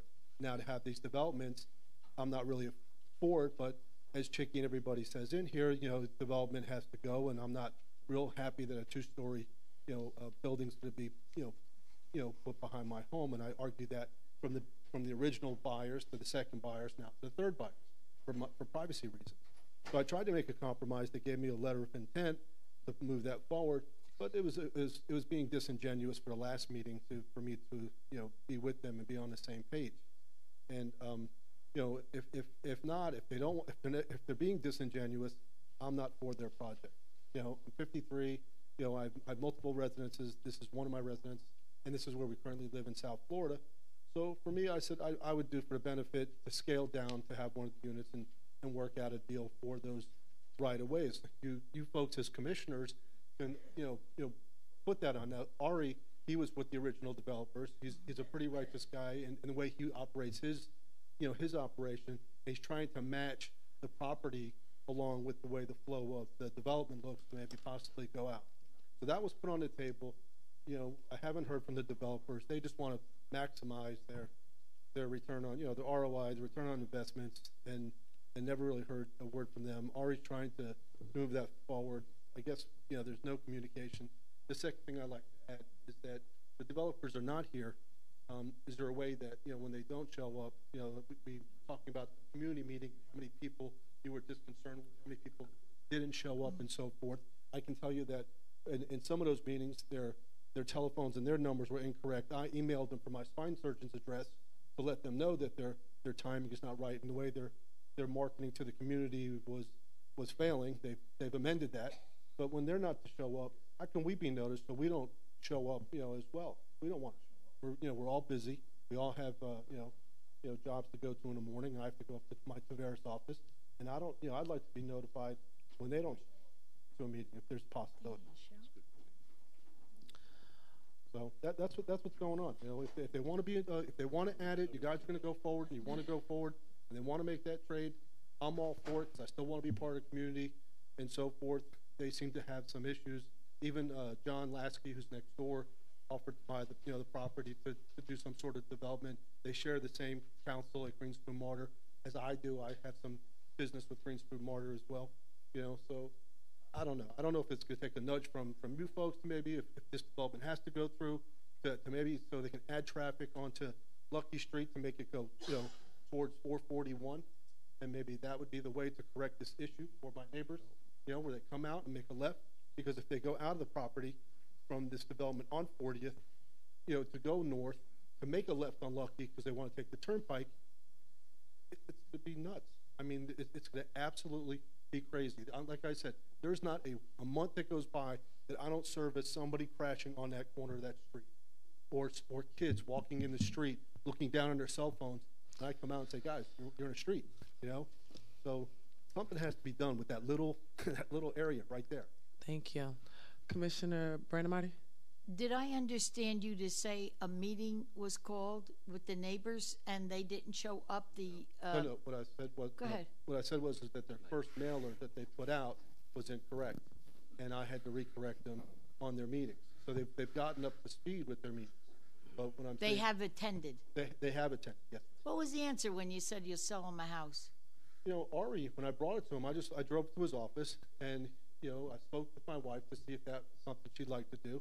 And she goes, yeah, we're scaling down because, I still want to maintain the residence. I mean, why wouldn't I? Be in a nice development, I think the property would, either stay the same or whatever. I could be a turnkey and close it and leave and go to my other property, up in the Carolinas. And I figured that it would maybe help the community and still be a part. So I have vintage motorcycles. That's why I moved to Dania for the vintage motorcycle events. It's coming up. Right. I'm bringing a couple of bikes for them to use in the event. So at the end of the day, it's all about traffic. That's the main concern on that road, and trying to help that community out. But it seems that the developer is just being disingenuous with everybody. And when they sat down with us at the meetings, I said, let's get this twisted. You're hearing what we have to say, but you're not really doing anything about it. You're making your notations to go ahead so you know what we're going to be, pissing and moaning about here. So you have you're not on the spot. That's what you do. I've been in more negotiations than probably most people sitting in this room, So if you want to get real with the community, then get real with the community. It's not a benefit to any of us sitting here. It's going to be a problem. It's not homey by any stretch of the imagination. That's not what where we are about. I get it. Ms. Brenda Meyer, that the building, that the community has to grow, but at what cost? Like somebody said last week, hey, sorry about your bad luck. Why don't you put, resident, big family homes? The people that lived there that sold them that property were personal friends of mine, are rock and roll, vintage motorcycle people. That's how I met the original owner. That's why I moved right next door to him. And they used to rock and roll in the backyard and everything else. And at the end of the day, that whole development was supposed to be Shady Ridge 2. Supposed to mask the community across the street with the bigger homes, and that was the proposed site. The original deal with the original owner was for them to trade their family home for residents in that community, and he said, why don't you come buy the home next to me, and we'll be part of that property. And that was the original deal. That went completely out of the way. Thank you, Steve. So that's where we're at. Just want to say. Thank you. Thank you. Lisa Stevens.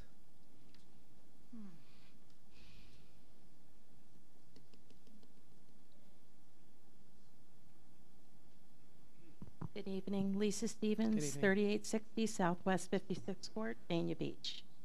I am one of the people in my neighborhood that is opposed to the development, not the single-family homes, but obviously the townhouses.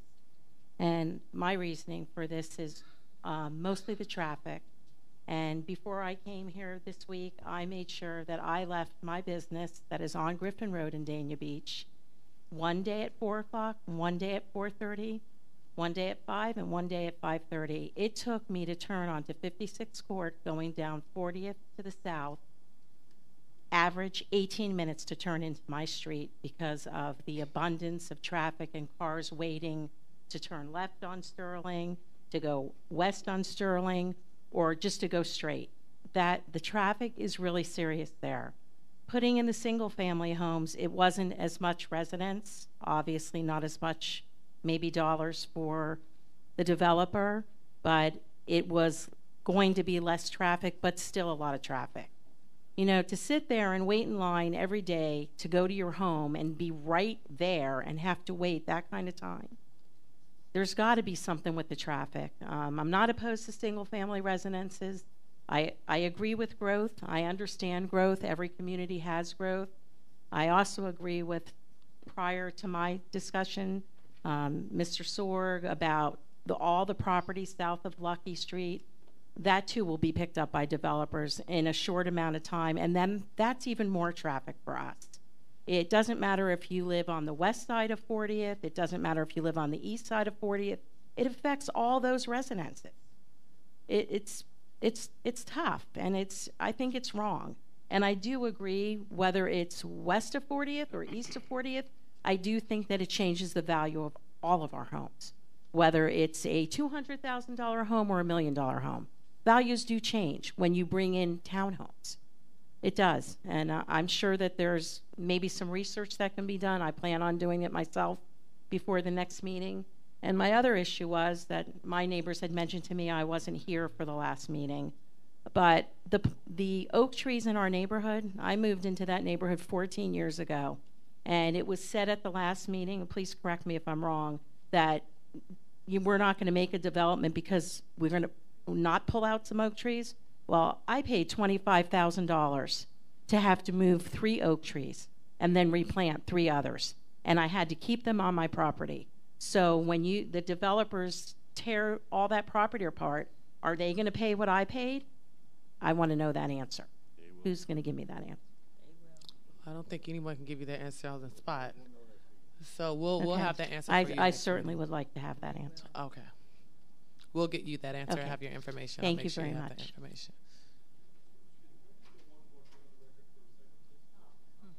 For 1 second.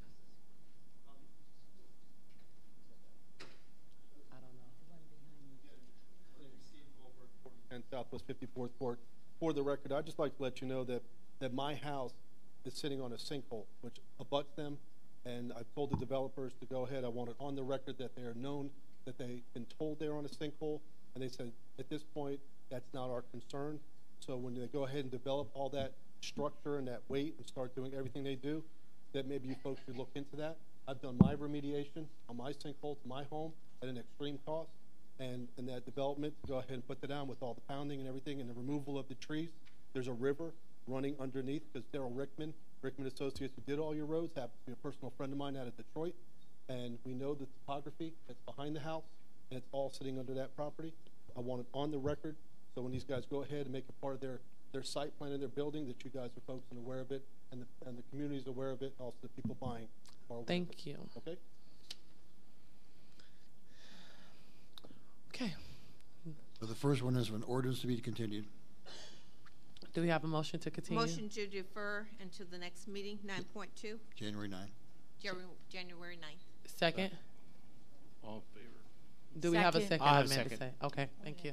All in favor? Aye. All opposed? Resolution for the site plan, continue. Motion in a second? Motion. Second.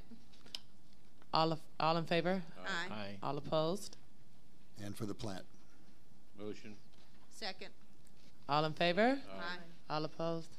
Okay, 9.5, an ordinance of the City Commission of the City of Dania Beach, Florida, repealing Article 2 entitled Requirements for City Employment, Division 1 Generally, Section 2-27, Disqualifications for Employment of the Code of Ordinances of the City of Dania Beach, Florida, providing for conflicts, providing for severability, further providing for an effective date. Second reading of this ordinance. Any discussion? This is a public hearing. Anyone to speak for or against this? Move the item. Second. Call the roll, please. Commissioner Brandemar? Yes. Commissioner Grace? Yes. Commissioner Salvino? Yes. Vice Mayor Harris? Yes. Mayor James? Yes. Thank you. 9.6, an ordinance of the City Commission of the City of Dania Beach, Florida, authorizing the expenditure of city funds exceeding $1 million for debris hauling and disposal services from Bergeron Emergency Services, providing for severability, providing for conflicts, further providing for an effective date. First reading of this ordinance. This is a public hearing. Anyone to speak for or against this? Move the item. Second. Call the roll, please. Commissioner Brandemar? Yes. Commissioner Grace? Yes. Commissioner Salvino? Yes. Vice Mayor Harris? Yes. Mayor James? Yes. Thank you. 9.7, an ordinance of the City Commission of the City of Dania Beach, Florida, amending Chapter 28 of the Land Development Code of the City Code of Ordinances by amending Article 115, Section 115-40, Schedule of Permitted Uses in Commercial Districts, providing for the use of outdoor sales, leasing, rental, and display of automobiles, motorcycles, or trucks, including maintenance and service thereof, in an opaque covered facility or indoors, providing for severability, providing for conflicts, further providing for an effective date. First reading of this ordinance.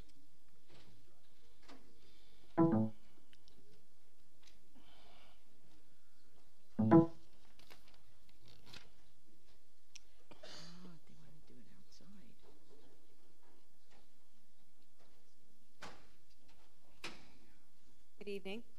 Corinne LaJoy, Planning and Zoning Manager. This item is for a text amendment to our land development regulations. This is first reading. This item was duly advertised per the requirements of the Land Development Code, and the applicant is currently requesting to remove several conditions of approval for a particular use in the IROM AA zoning district. This amendment, if approved, will be applied citywide.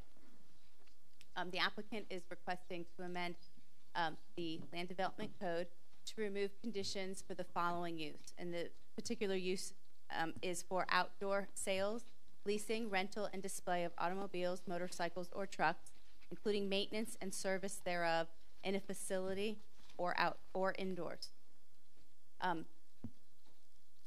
There are currently 4 conditions of approval, 4 conditions associated with this use in the IROM AA zoning district. The applicant is requesting to strike 3 of those, so to eliminate 3. And those, I'll read what those 3 conditions are that they're proposing to eliminate. The first condition of use must be conducted within either a completely enclosed building or an interior side yard or rear yard that is located at least 250 feet from any property with a residential land use designation. The second is that the conditions of use, garage doors are not permitted to face a public right-of-way. And the third condition of use, on-site parking and storage of vehicles shall not be visible from a public right-of-way. So the fourth remaining condition is as follows. The condition of use must be located at least 500 feet from a property with a residential land use designation. That's the one that they're proposing to remain in place. The applicant provided justification statement regarding the request as it relates to the specific property. However, as I said before, this would be applied citywide because it's a text amendment to our land development regulations. This is an ordinance, so it will require 2 readings at front of the City Commission. The Planning and Zoning Board did hear this item on November 15th, and they recommended approval. And staff's recommending approval as well, and I know the applicant's here to answer any questions if you have. Thank you.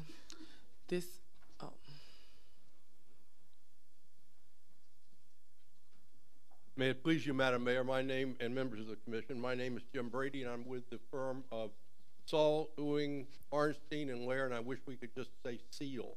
It'd be a lot easier. I do represent the applicant tonight. Mr. Brian Grossman is with me tonight. I think some of you know him. And this concerns the IROM AA zoning district. The AA stands for Airport Approach. And I will tell you, I was about 4 blocks away from this property Saturday, not this, couple of Saturdays ago. I swear, every 90 seconds, there's a plane that's coming over, roaring, and dropping, I guess it's exhaust or something down there. So we understand why this has to be treated specially. In any event, Corinne has given us the 3 conditions that we wish to take off. And if I can get our picture up, can you do that? Perfect. Oh, I don't know how to do these things. The area in blue are the zoning areas that are zoned IROM-AA. And you will see that I think all but one has roads or rights of way, canal rights of way on 3 sides. We have it on 4 sides. And the conditions are such generally that if you're on a roadway, you can't operate. I mean, that's with these kind of uses. And that, I don't know how this came about over time. I've been drafting these ordinances for 43 years, and sometimes you get a little bit wobbly, you get them off, they don't serve the purpose, the bigger purpose. And I think that might be what happened here. Our property is the property immediately south of 42nd, east of Ravenswood or Anglin Avenue, north of the canal right-of-way. Oh. Can you point to it because, okay. The top one? Oh, good. There's our property. Here's 42nd. Here's Ravenswood. Here's the canal. And there's 95. And I'll just focus on our property for the problem. You could not apply the regulation with these conditions and operate on this property. It's as simple as that. You look down from 95 on the property. You look down a little bit from 42nd onto the property. I speculate that when the regulations were put in place, they were thinking about the storage of automobiles maybe for the rental cars, where you have vast amounts of cars stored on property. The uses that we anticipate for this property, similar to the recreation vehicle uses that were just there, are not stored vehicles. They're vehicles that are moving all the time. What brought us here was we had 2 national candidates that were interested in the property. And we went down the line pretty far with them until we got to a little hiccup. I think there was a misunderstanding at the staff level at some point, but at least it was taken that way by the candidates. And they said, we can't do it. We went back to them, and they've come back to the table not fully committed, because they can't commit, they can't sign a lease unless they know they're going to be able to do business. No. And that's the point here. If we're able to get your approval, ultimately, I think we're going to bring you a very, very valuable user to the site, and it will do what has happened on the east side, and congratulations, on the west side. And I think that's good for, and I've heard discussion tonight that you share that view generally. I hope you share it with respect to this property. This is going to be either of the users that I'm thinking of will be home runs to the city. Can you tell us the users? Say. Can you tell us the users? The uses are storage of. No, the users. Users. I'm sorry. That's okay. What do you want to say? Are you at liberty? Brian Grossman. Good evening. Brian Grossman. I'm the managing partner of 4300 Ravenswood LLC. And throughout the entire process, we've been dealing with two companies that sell, lease, rent, and display trucks. Specifically, they are the two candidates that we feel are the strongest for the site because there are many with this use. The largest Mack truck dealership in the Southeast, the name of the company is Nextran Corporation, and Penske Truck Rentals is the other. Two big names. High quality users we think will bring a major benefit to the city, and absolutely no downside that I can see. So that's the case. What you see on the slide right now, those are the campers and SUVs that were there before for a very long time. And they moved on, and we're hoping to put this property back in service, and we look forward to your support, and I wish you, by the way, happy holidays. Thank you. This is a public hearing. Anyone to speak for or against this? Okay, we have someone. Please state your name and address for the record. Yes, Emerson Allsworth, attorney. Can you speak into the mic, please? 1177 Southeast 3rd Avenue, Port Lauderdale. I represent a developer who is negotiating to buy a substantial piece of property within this zoning area. We support the text change because this will open up the possibility of additional marine uses there. We are not impacted negatively at all by this, and we just heard your support. Thank you. Thank you. Mayor, may I point out something just so it's not missed? Okay. In describing the uses, I put in there maintenance in an opaque facility or indoors. I don't want you to miss the opaque facility. I think it wasn't really dramatically put forward. And what I have in mind is what you see at Rowley Marine on 84, and I think you see it right south of us, where they put up a very large tent, if you will, that you can't see through. You can air condition it. You can pull in major big boats in, and of course you can pull in trucks. And that I just didn't want you to miss that and discover it later and think somebody maybe tried to pull it by you. Thank you. Vice Mayor?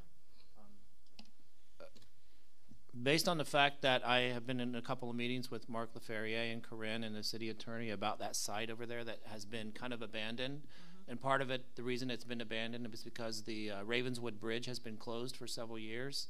And based on the fact that it's directly across from the Rustic Inn, which is a Dania Beach landmark. Can't get there. And based on the fact that the bridge is due to open, and I think this development is going to revitalize the area with what you guys are doing and what you're planning to do. And based on the fact that it's visible from I-95, and will have good visibility with a national brand for the city of Dania Beach. And based on the fact that I've been to in meetings also with the Greater Fort Lauderdale Alliance, that the attraction for national brands is something that we're all looking for. And based on all those things, I'm going to make a motion to approve. Second. Discussion? Yeah. Commissioner Brandon Marty? Just curious, I know you mentioned heavy hitters there with Penske and the rest of them and Mack. Are you going to have boats there too? No. No, it's their route. It's not it's with not the a marine use. Okay, thank you. We have a motion in a second. Call the roll, please. Commissioner Brandemart? Yes. Commissioner Grace? Yes. Commissioner Salvino? Yes. Vice Mayor Harris? Yes. Mayor James? Yes. Thank you. 9/8. The very best of holidays. See you January 9, I think. 23rd? I'm not sure what the What? date is. Whatever. Make sure you have the right day. It's one of those 2 dates. I don't know what. Jim, I don't know what day. It's the 9th or the 23rd? Okay. 9/8, a resolution of the City Commission of the City of Dania Beach, Florida, approving the site plan SP 10717 submitted by Joseph Dennis on behalf of Dania Life 1748 LLC for property generally located on the north side of Sterling Road between Bryan Road and Interstate 95 within the City of Dania Beach, Florida, as legally described in Exhibit A, a copy which is attached to this resolution for any conflicts, further providing for an effective date. Good evening. Corinne LaJoy, Planning and Zoning Manager. This is a site plan approval for a parcel within the Dania Point development, but it is in phase 2. So the existing zoning of the property is planned mixed-use development. It's in our regional activity center. The applicant has assembled, as you know, multiple parcels. It's located east of I-95, north of Sterling Road, west of Bryan, and south of the Dakota Center. The combined parcels is approximately 102 acres. Construction has begun on phase 1, so that's what you can see from Sterling Road. And this is the development site. We're all pretty much familiar with it at this point.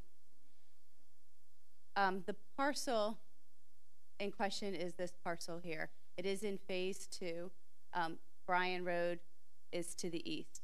So this is going to be the hotel parcel, which is the subject of the site plan this evening. On November 21st, 2016, the City Commission approved partial site plan approval for phase 2 of Dania Point project. The hotel was not part of that site plan at that time, which is why we're coming before you now to get the site plan approval. What is being proposed tonight is for the construction will include 2 towers, which will host a hotel in each. Maximum height of that building will be 188 feet, 14 stories. 3 restaurants are proposed to open on the ground level, which will open to the public plaza. That's part of the Dania Point project. The ballrooms and meeting rooms are incorporated in the project, as well as a parking garage. The proposed building meets all the requirements of the DDGs in terms of use, placement, and height. This site plan was reviewed by the Development Review Committee November 7th. The applicant has several outstanding comments that must be addressed prior to the issuance of the permit. Outstanding DRC comments are listed in the resolution and would be approved as part of the resolution if it's approved this evening. As you know, we've seen this project lots and lots and lots of times before. Staff's recommending approval of the site plan resolution with remaining DRC comments as conditions of approval that must be addressed prior to the issuance of the permit. And I know the applicant's here to answer any questions you may have. I just have one question. I was signing something. Did I hear that this is a full-service hotel? It's full service? Oh. Good evening. Good evening. Mayor, Steve Weary on behalf of the applicant. There are actually 2 hotels as part of this project. One is an AC Hotels, which is a Marriott specialty select brand, and as well a Marriott hotel, a full-service hotel. Both have amenities that are consistent with full-service hotels, although I think more service will be offered to the Marriott hotel, less because of a different focus to the AC hotel, but where there's less service, there's more than enough made up for I think an improved design approach that's consistent with certain European design ideals. So it'll be a good offering and something that's a nice addition to Dania Beach. Sure. So for the AC hotel, would it have restaurants, or what makes it not full service? They won't have ballrooms or meeting spaces? Well, for example, there will be ballrooms and meeting spaces that would be that are part of the general structure, but mostly associated with the Marriott hotel side. Those spaces are accessible from both hotels. One difference is one difference is room service, for example, and room service. He's like, stand to the side. I got you. Hi, my name is Nick Economist. I'm the developer of this project. My offices are in Boca Raton, Florida at 4000 North Federal Highway. I've been developing in the city of Dania since 2002. I own and operate the Hilton Garden Inn on Sterling Road and the Fairfield Inn and Suites and Homewood Suites on Griffin Road. I've been working with Kimco since 2014 to win this bid. We were selected as the hotel developers in January of this year and have been working really for the past 12 months in developing the plans. The real germination for me of bringing this product type and this design to Dania Beach is because of the existing hotels that I currently have, which offer an upper select service, which is the Hilton Garden Inn, an extended stay product, which is the Homewood Suites, and a very limited service offering, which is the Fairfield Inn by Marriott. What we're doing with this design is it's 2 stories that is a dual brand, which basically means that all of the common spaces are shared. You have 2 towers, one with 196 rooms that's a full-service Marriott, which everyone in this room is probably familiar with. The latter brand, which Steve was talking about, is an AC brand, which is also owned by Marriott, and that brand is geared more towards the millennial generation. Both hotels and both offerings in their lobbies will have bars, will have sit-down breakfast, lunch, and dinner offerings. The extent of the full service is the 10,000 square feet of meeting space, which again is connected between the 2 brands. This will have a pool on the 4th floor, a gymnasium on the pool level, all that's overlooking the promenade.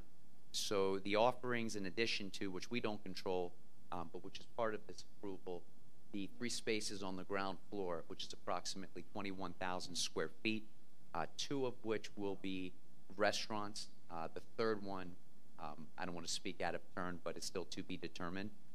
I'm not sure I could keep going, but I don't know if that answers your question. No, or not. it kind of answers my question. It does. We weren't necessarily prepared to announce the brands yet at this, but I'm sorry.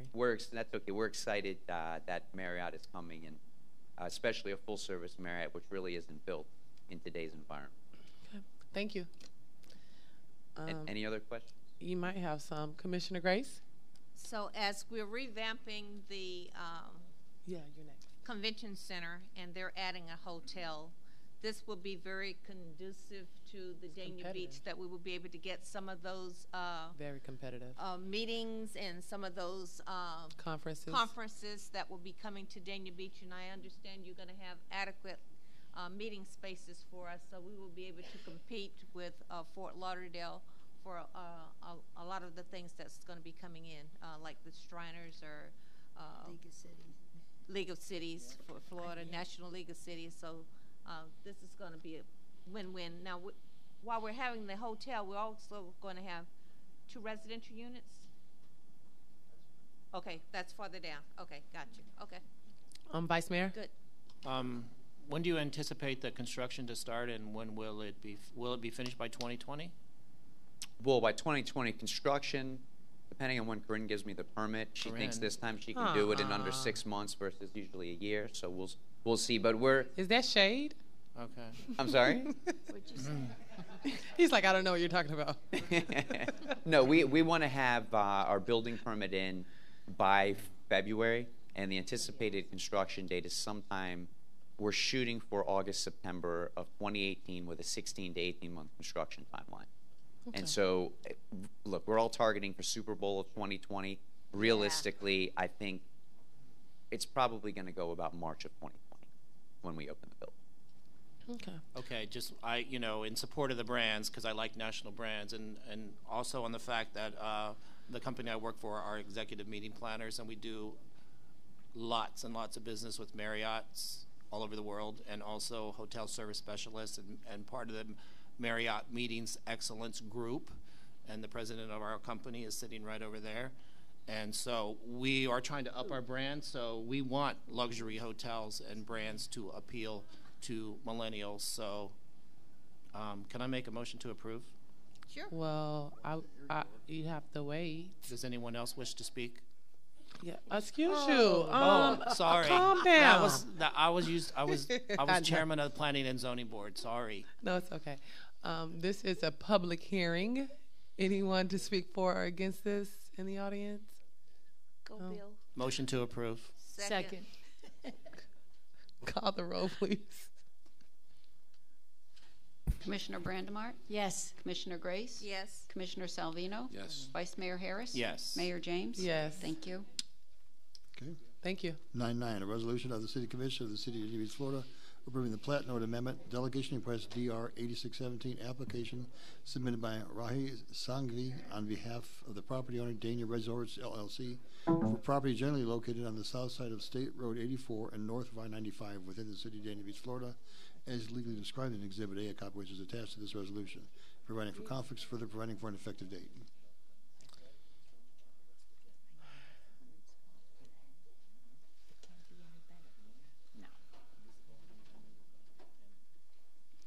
We're losing people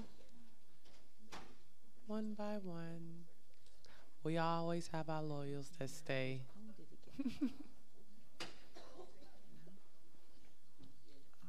Good evening. Good evening. This application is for a delegation request for a plat note amendment.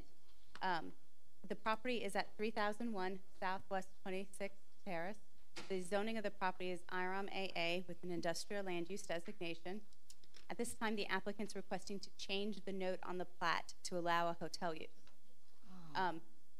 So the proposed note on the plat is being changed from this, and I'll read it to you, that this plat is restricted to industrial use. Commercial retail uses are not permitted without the approval of Broward County Commissioners, who shall review and address these uses for increased impacts. And what he's proposing the note to say is this plat is restricted to 125 hotel rooms. So, and I will go through this. You've seen this project before because the site plan was approved on it for a warehouse previously in 2016, I think, or maybe it was 17, early 17. The applicant, the property has since, I think, is sold or in the process of being sold, and the new owner wants to develop a hotel, so they need to change the note on the plat to allow that use. Staff's recommending approval of this change, and I know the applicant's here and is ready to make a presentation for you. Yeah, I need him to make a presentation. How are you? Good evening, Commission. Name and address for the record, please. My name is Rahil Sangvi. I live at 12311 Northwest 78th Manor Park. Okay.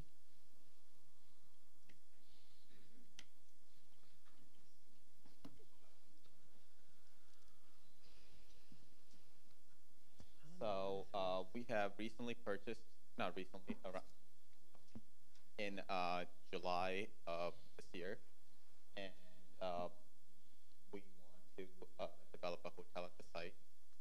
And, we are proposing to build a hotel called Avid Hotel. This is a brand new brand that is under the umbrella of Intercontinental Hotel Group, and so this hotel, it's a much smaller hotel, and it's just for, like, you know, it's simple booking. It's like the rooms are designated just for sleeping. It's like very like streamlined breakfast, and it's just appealing towards the millennial crowd. It pretty much just focuses on, like in hotels, it's just sleep, like, you know, so like it's for the mid-scale travelers who are coming in from the airport or traveling a day or after the cruise. This is, like I said, it's under the umbrella of IHG. So the way to differentiate is that Holiday Inn Express is sort of like the upper scale brand in the select service industry, and Avid is sort of towards the lower mid scale. So appeals to the Question. Sorry. This is where the Red Roof Inn is? The Red Roof property?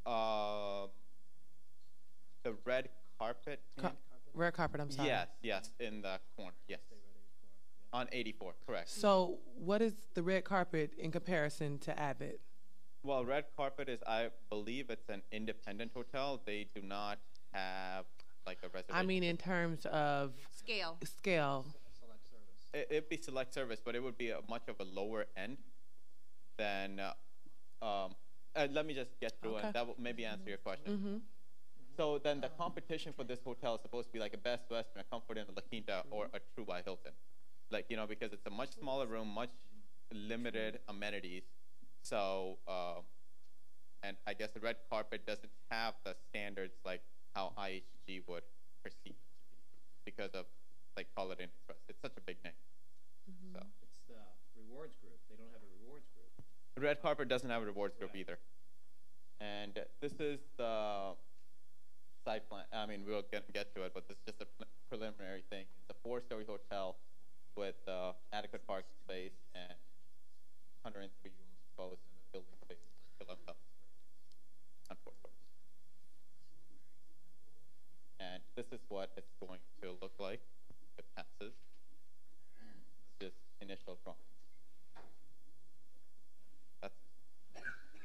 Did you all work it out with the neighbors with the hotel that was to the east of you about blocking the signage, blocking their hotel? There was discussion that the hotel owner actually came up and discussed this. This property is not on State Road 84. It's on 26th Terrace. It's actually immediately south of the PBA. Oh, Okay. Oh, okay. It's way back in there? Yep. Yeah, really? Just behind. Okay. Just behind the PBA. Of 595, but south of PBA. So you're back against 595 on that 26th Avenue, which is on the PBA road. Correct. Okay. Commissioner Grace, you asked your question. No, Okay. Vice Mayor. Will your hotel offer transportation service to and from the seaport and the airport as a shuttle? Absolutely. It's Okay. a brand mandatory too. Okay. Because it's a classification, it's an airport hotel, so it is mandatory. How many rooms again? We're thinking right now it's 103, 107, but we're asking for a little flexibility. Okay.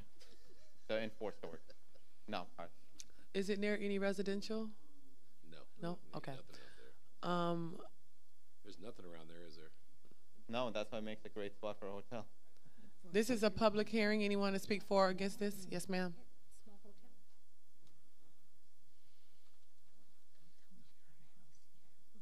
Please state your name and address for the record. I'm representing business, right? Say the business address? You can say your personal address. That's Okay. fine. Meg Tripoli, 4960 Sable Palm Drive, Tamarack, Florida. Okay, thank you. I just have a question in regards to the intersection that really isn't an intersection where 26 comes off of 84. Okay. Right now, if you want to head west on 84, you have to head east and do make the a loop loop. around. And right now, you can't even get onto 84. You have to go into the lane that's doing the U-turn on 84 and work your way over. And there's lots of accidents there. So this is going to add more traffic, and I wanted to know what the plans for that were. My only question. Thank you. Who answers that? Developer? The traffic and movements haven't been looked at. That's something that we look at with site plan. So we'll definitely take a look at it when the site plan does get presented to us. Vice Mayor? And in addition to the traffic and the site plan, and that's FDOT, correct? And county, and it's kind of it's not within our jurisdiction, but based on the fact that it's going to have shuttle service, and not each individual hotel guest will not have a car, chances are, when they can get a free shuttle to and from the airport. So that would lessen the amount of traffic just a little. Right? And with the initial thought process, we're actually thinking of even offering shuttles to when the Dania Point is going to be there. So that's going to lower more. So. Okay. Anyone else? You want to comment? He's ready. Anyone else to speak for or against this? All right, Bill. This is a motion to approve. Second. They're talking about you. When's it going to be open? By 2020? Because the Super Bowl's we want coming. to. We want. Okay. It's a smaller building, so I think we can accomplish it. I think so. Yeah. So I think we're. The last time there was a Super Bowl here in 2010, every hotel room from West Palm Beach to Miami was filled. And I was So at the Super we can Bowl. fill them. So I'm just saying. We have a great relationship with IHG too, because we're doing a hotel in Boca Raton as well. So I think we can. Thank you. So we have a motion. We have a second. Commissioner Brandemart? Yes. Commissioner Grace? Yes. Commissioner Salvino? Yes. Vice Mayor Harris? Yes. Mayor James? Yes. Thank you. That was it? Okay. Discussion and possible action, the athletic director position. Do we have any discussion on that? Mayor, back in September, you approved a new athletic director position for this year's budget. And we've sat down or talked with each one of you about what you would like that new position to do. We don't normally bring individual class specs to the commission, but we want to make sure that we really caught the essence of what you discussed with us. And surprisingly, the commissioners were pretty much in agreement. And so I hope this draft pretty much comports to what you would like the athletic director to do. So if there are any changes you would like to make to it, we'd be more than happy to do that. Commissioner Grace? As I met with you in Parks and Recreation, my concern is that I wanted a person, whether it be he or she, that can implement programs for our parks, for our children. I was not too keen on the idea that it had to be a person with a bachelor's degree. I think it should be an on-hands person that is comfortable with putting programs together, implementing them, and making sure that the people that are working in those positions carry them out. We have a lack of programs for our children and even our seniors in the city of Dania Beach, and that's the kind of person I'm looking for, an on-hands person that will take us where Fort Lauderdale, Palm Beach, and even Hollywood has taken their people, because they have built programs with a person that is an on-hands person. I think that is the consensus of the person that I want. Kristen, do you want to address that? We do have in here, I think you saw that it's a preferred degree, but it's an equivalent directly related experience. Yes, Kristen Milligan, acting HR risk manager. Yes, we did include in there that a bachelor's degree as a requirement. However, we always have the caveat that an equivalent combination of training, education, and experience can substitute for any of those requirements. So I would like that taken out. I would like that taken out, and the on-hands person that is able to implement programs to move the city forward with a new direction of having something for the residents of Dania Beach to do. That's just me. Understood. I am in agreement with Commissioner Grace. I agree. You agree too? Everybody Take it agree? out. Up the application. It does. You'll get a qualified person. Yeah, but since it's in there that it could be less, why bother taking it out? Because they won't apply. Because why lower they your won't. standards? I don't understand that. I don't think it's lowering your standards. I think that it's intimidation for people that doesn't have a bachelor's degree. If I go for a position and I see that the minimum requirements, and the first thing I read is bachelor's degree, but I read everything else, I know I would feel as an applicant that I'm not going to be considered for this job, because it's somebody that's going to probably have a master's or a bachelor's, and they get it before me. That's correct. So it's just the perception of it. Not saying that we won't choose someone with a bachelor's. They could apply. You're Right. They could apply. We can remove that. Were there other items within the description? That's all right. Other than that, it's good. Need to be changed. No, other than that, I was good. When can we post this? When We can start right away. That's why we Right, were going I'll to. have a requisition prepared tomorrow, and we can have the posting out tomorrow. Okay. No, it's good. If I can get everyone here to sign it, I'll do it. If I can get Don't worry about it. Bill on another one tonight. I don't know what's going on. Wow. Vice Mayor is on one. 11 o'clock. What's in your water bottle? Okay, thank you. We'll get on it.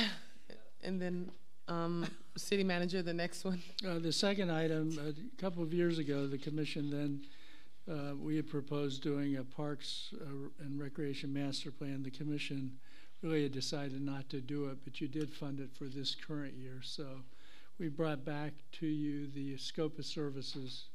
Mark Felicity has worked up, and if you have any changes to that or any additions, we'd be glad to do that as well.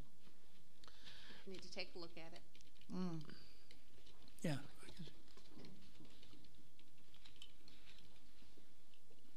Good evening, Mayor, Commission. Mark Felicity, Parks and Recreation Director.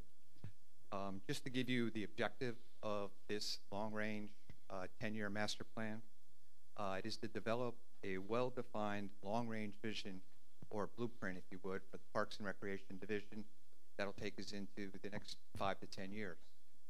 A couple of ways this could be accomplished is to conduct inventory and assessment of all our current facilities, our amenities, our buildings, our playgrounds, and have them reviewed by the consultant to see if we can make better use of these facilities, and also to involve the community, which is very important, to hold neighborhood meetings, focus groups, and to have these meetings in the neighborhoods where the parks are, not just a citywide community meeting, but get input from the neighborhoods for their parks, because they best know what they want from their community and in their parks. So hopefully we can move forward. I'm here to answer any questions, and maybe we can have this on the January agenda to go forward with the bidding. I have a question. If we are, I won't speak for everyone, but there may be an opportunity to do something at Frost Park and put a community center there that is not currently there. Something that I proposed and kind of wanted to do at the Olson site. Now that the school board has kind of switched modes, I want to see if there is a possibility for us to kind of move that type of a facility to Frost Park.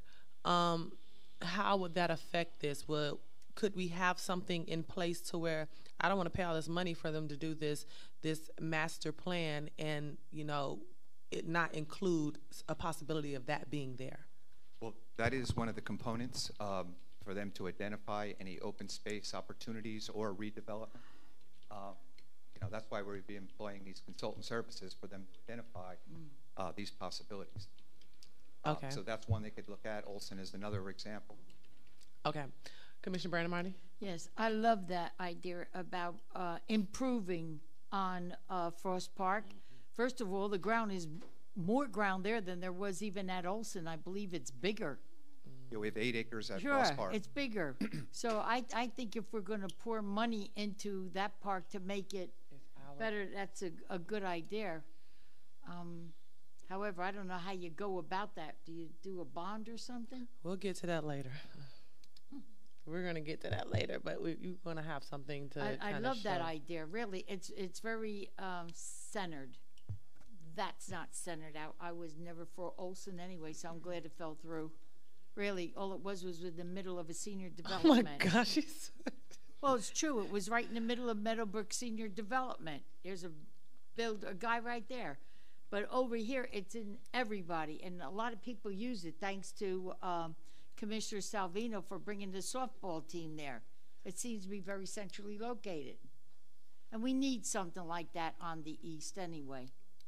And lastly, they would develop a 10-year capital improvement plan and you know, a direction for how we could get there for funding. And like I said, this is a blueprint going forward down the road. And we need a consultant for that. I think so, because you're going to have landscape architects, ball field architects, planners. You know, we have nobody on staff that has this type of knowledge. Okay. Commissioner Salvino? Yeah, Mayor, thank you. These consultant fees and so on, and I know the mayor's working on some things that has been discussed before about changing the park over, you know, that Olson's gone and so on. Maybe these consultant can come from whoever's going to do that park or help us out. How about the incentive fees that we get for the developers for the extra stories that we keep giving away? Or the impact fees? Yeah. That'd be a question for finance. Where's Nikki? Is Nikki here? No, I mean, no, these, you know, just to make a point on that, I mean, the Parks and Recreation Department, we're reading all this. Impact fees. By law required to be used for new facilities, not for studies. You can't even use it for maintenance or repair of things. They're to expand. They're because of impacts on the community. So it has to be used for hard basically hardscape kinds of things. Okay, so after we get the consulting done, then we can take all those funds there instead of out of the Yes, you general can. funds. Then it can be used for. Instead of out of the general funds, we can take it from the impact fees, correct? Right. I don't know how much money's in there. Your Are you budget saying is 60 financial consulting?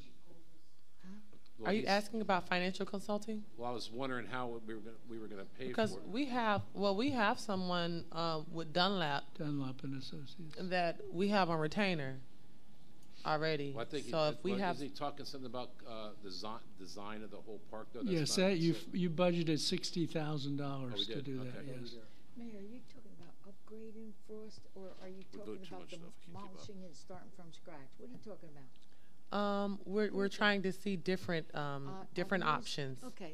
Okay. I agree with what she's saying. Okay. Well, do we have a motion To, approve? To approve the scope of services. I'll make a motion to approve it. It sounds great. I'll second it. Call the roll, please. Commissioner Brandemart? Yes. Commissioner Grace? Yes. Commissioner Salvino? Yes. Vice Mayor Harris? Yes. Mayor James? Yes. Thank you. Commission comments. Commissioner Brandon Marty. Yes, I would like to offer my condolences to Commissioner Grace, who lost her father today. And I admire her, because it's a hard thing when someone you love more than anything in the world passes away in another state, and you still are brave enough to be here tonight. You're amazing, woman. Thank you. But you still owe me. I know. So that's that. Other than that, I think all the work that was completed tonight, I'm happy with. I don't know about anybody else, even though the mayor called me a firecracker. I don't know if I like that saying or not, but I'm going to think about it tonight. Because I was one time called a bad name, and it was Cracker. Oh, Okay, well, I'm not calling you that anymore. Don't worry about it. But I'll say TNT. But I want you to know something. There ain't one way in hell that she meant it that way. She meant it in such a nice way. I'm going to that call you TNT, okay? She likes to hear when I get really deeply involved in something, and that's exactly what she meant. For anybody out there who's been threatening her and wants to call me, forget about it. It won't work. Anyway, have a Merry Christmas, Hanukkah, which is, starts tomorrow. Tonight. I thought we changed our meeting because it was tomorrow. That's why we changed it. Oh, We it's don't wanna tonight. change All right. Happy Hanukkah, Mr. Shapiro. And don't forget, you're the star of our show at the seniors. And there's a lot of people that came up to me and asked me from the Snowbirds. They don't know what's going on in our city, Mayor. They said, what are they going to use those big storage facilities for on Sterling Road? Are they going to build some kind of big, what are they building in there? And I thought, Yeah. oh my good God, they don't know. And it's true, they're from Michigan. They're from all over the United States, right, Pat? And they all just got here. And all they saw were these big storage facilities. Thank God for the Dania Beach Press, even though some people probably didn't read it. But Mr. Shapiro will be coming to our meeting and setting them straight that it's not to build buses in, mobile homes, or anything else. It's our new shopping center. Thank you. And I wish all you guys Merry Christmas and a happy whatever. Happy whatever. Well, because I don't know what they Happy are. so- whatever. Okay, TNT. I got you. You have your new name now. Commissioner Grace. The first thing that I want to say is that this job is not an easy job. No. It's a dedicated job, and you have to really be dedicated to do it. And I think that that's why I enjoy it so much, because I don't think that the residents of Dania Beach would have had that much confidence in me to keep bringing me back. There are times that I wonder why I came back, and then I see the progress that has been made in the city of Dania Beach. Yeah. I suffered very strongly through my first tender from 1989 to 1997 with the agreement for the airport agreement, and that lasted for 20 years. People hated me for the decision that I made, but I believe that at that time it was the best decision that this commission could have made, and it was a good one. I don't second guess anything that I do here because I'm not doing it just because I can. I'm doing it because I think it's the right thing to do for the residents of the city of Dania Beach. So on occasion, you might not agree with the decision I make, and that's your prerogative, and I do understand that. I'm not perfect. None of us are. But the 5 of us that are sitting up here make the decisions that will benefit this city to the best of our acknowledgments for those that have elected us to this office. I don't take that lightly, and I don't take it for granted. Who knows what 2 years from now, after I'm out of office, that I might come back? Who knows? I mean, I still think I'm 27. You like know? Michael Jordan. But I think that I have been able to be a team player. There are times that I've made decisions that I was the only one that was on the no vote. But you know what? I stuck with it. Because that's who I am. My parents raised me to think for myself and not take anything personal, because this is a job that impacts personalities and people, and I do understand that. I might not always agree or disagree with the way that you want me to, but you know what? I'm Bobby. I'm who I am, and I can't change that. For the 72 years that I've been on this earth, I can't. I asked Colin to pull this list together for the charitable contributions because we've been sitting on this. A lot of people are waiting for the monies that we promised them. The Parks and Recreation Board has not had a quorum, and I got the list, and there are $6,000 that's going to be taken off of this list according to the Assistant City Manager. So I would like for this commission to take a look at it, to approve it, so that we can narrow it down to the 37, Colin, so that we can, some of these, the Friends of the Library and Prestigious Club and others need these funds to showcase Dania Beaches. So enlighten me before I finish my comments. Yeah, Colin Donnelly, Assistant City Manager. Commissioner Grace had gone through the list at a prior meeting, had put some appropriations going down the list. What she didn't recognize is some of the corporations that previously requested money didn't request money in this current budget cycle. So the list that you're looking at are highlighted in orange. There's approximately 6,000. I think the total was, Commissioner Grace had suggested 44,500. Subtract 6,000 from that, 38,500. The commission donation, the appropriations this year was 35,000. So another 3,000. What I'm asking is if we could approve this with the 35,000, have Colin go down the line. You only have to $3,000. Am I correct? I make a motion to approve. And from whoever, go down it, and we'll be at our 35,000. So forego the meeting with the Parks and Recreation Board and let the commission approve it. That is, I mean, this is the end of the year. This should have been done in October. Right. I think that this is procrastination on our part, and we don't really need to do that. So if I can get, I make a motion to approve. Okay. Second. All in favor? Aye. All opposed? Okay, there you go. Okay. Just a point of order. I don't mean to drag this thing, but in my effort just to be fair, I'm just going to take the overages and take that out, and proportionally take it out. That's good. Not everybody loses. You got it. Thank you. Sounds good. The Oasis project will start on Northwest 8th Avenue and 2nd very shortly. I saw them out there marking it off. I know that the Northwest Bird Point Civic Association has had a lot of input in this, and I think it's going to be a project that we're all going to be very happy with. And I'm hoping that next year, City Manager, if we can get another section of Dania Beach so that we can do at least one more Oasis project before you and I are out of here. Right. Okay, I think that would be really You budgeted, I think, $200,000 in the current year, plus we're doing one that's a CDBG from your previously approved project list. The Christmas party for the general employees is going to be on December 14th, 5:30.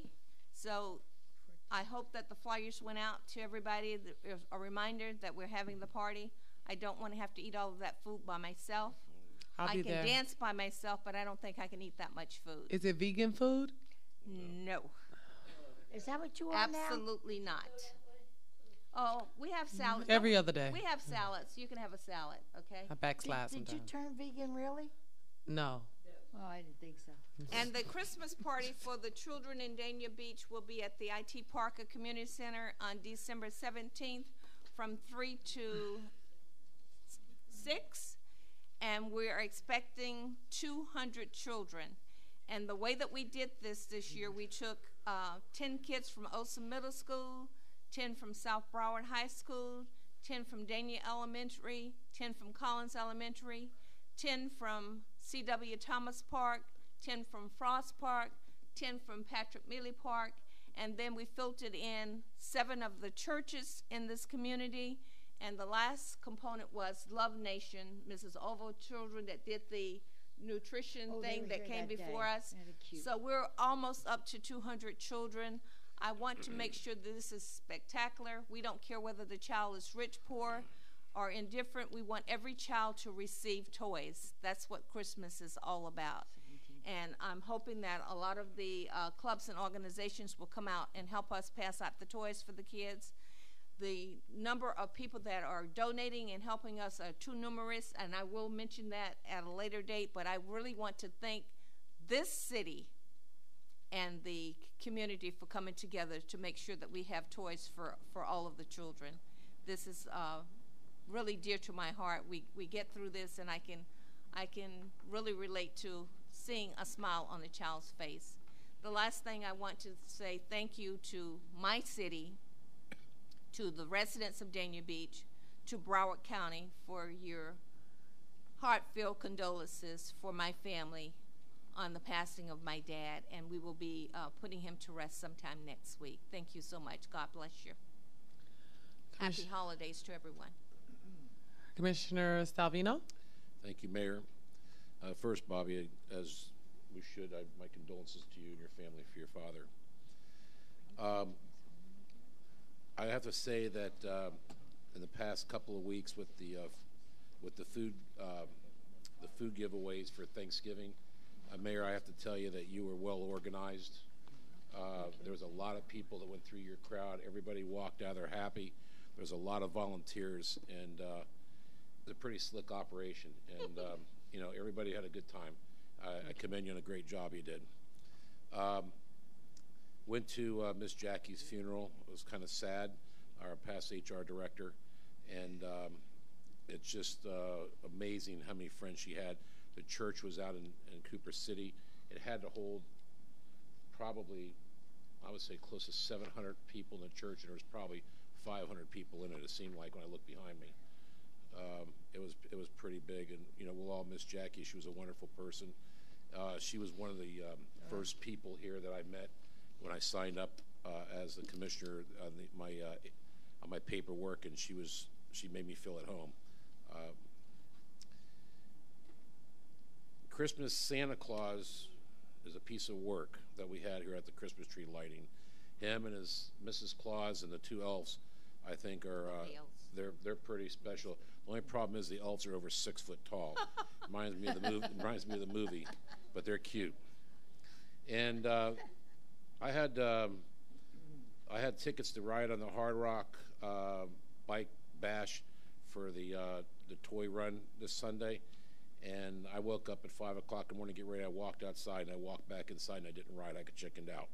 I just thought I'd share that with everybody because it was cold. It was 47 degrees. Anyhow, Merry Christmas, Happy Hanukkah, Happy Holidays, everybody, and see you in January. Vice Mayor?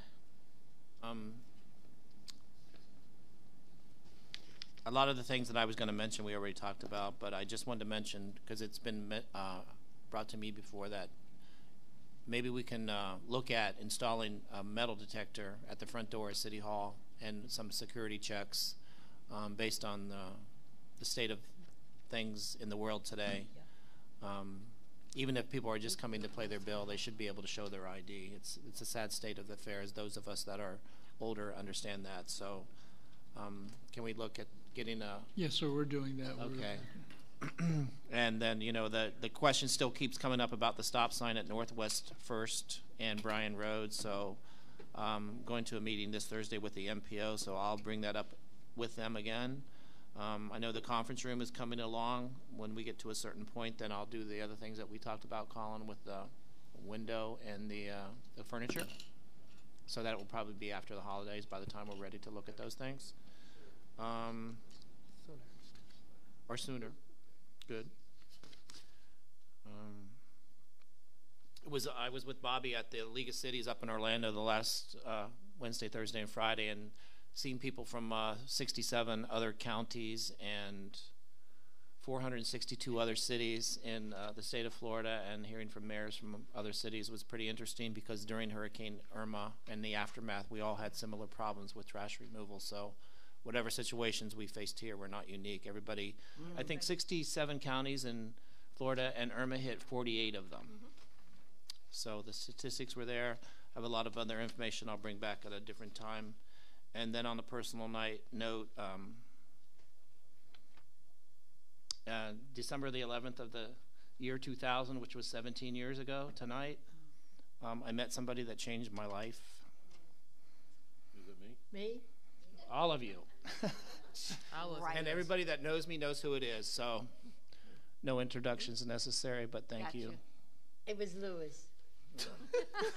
Oh. Way to not be Yay. And happy holidays to everyone, whatever holiday you celebrate, and we're all happy and blessed to be here, and I appreciate each and every one of you for the work that you do, and especially for coming to these long meetings. I'm proud of you, Bill. Thank you. In and out, huh? Too. Thank All you. right. Guess I'll take your place today. I first want to share that my condolences, and send my condolences for Commissioner Grace. She's like a second mother to me, even though she didn't answer the door for me today. To come and sit with her. She knew I was probably going to talk her into staying home.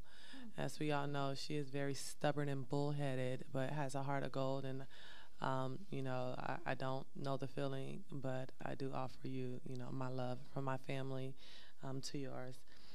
And I also, in talking with Parks and Rec and trying to organize this Martin Luther King parade, I wanted to know if you would accept being one of the Grand Marshals, all of the contributions that you have made to this city and your service. And I know this is your last go around. I know you're not going to do like Michael Jordan and come back again. And so I wanted a way to kind of honor you. And this is my way, one of my ways. And so if the rest of the commission does not have a problem with it, I wanted to know if it was okay for you, if you would be the Grand Marshal for the MLK Parade. Be delighted. I knew you weren't going to turn it down. I tell you. Wow. As far as my Thanksgiving food drive, it was amazing. I am so happy it's over. Oh my gosh. There are so many moving parts and so many people that help make this happen. We have a lot of community partners and people in this community that are either bringing developments here, people who have developments here, churches, restaurants. We had a large number of sponsors who came together and helped us provide over 200 turkeys and collard greens and green beans and sweet potatoes and everything you could think of that was fresh produce, along with other Thanksgiving food items.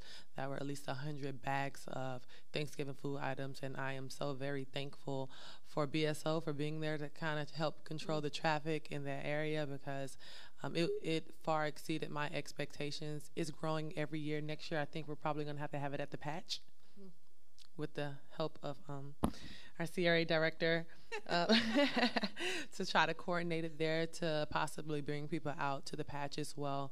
But it really has outgrown my mother's home, and she's tired of her house being a storage during the holidays. And so I want to thank everyone who was involved. I want to thank Mr. Shapiro and Jimbo's and Lighthouse and Walmart and Aldi and Publix and all of the volunteers that came out, the commission. I'm sure I'm missing a lot of people. Please forgive me. But I thank you all, because without the contributions of you all, there could be no Tamara James Foundation. And so from the bottom of my heart and from my foundation to you guys, thank you, thank you, thank you. I too attended Miss Jackie's funeral, and I got a letter in the mail that was insurance, and it still had her name on it, and it kind of made me cry again.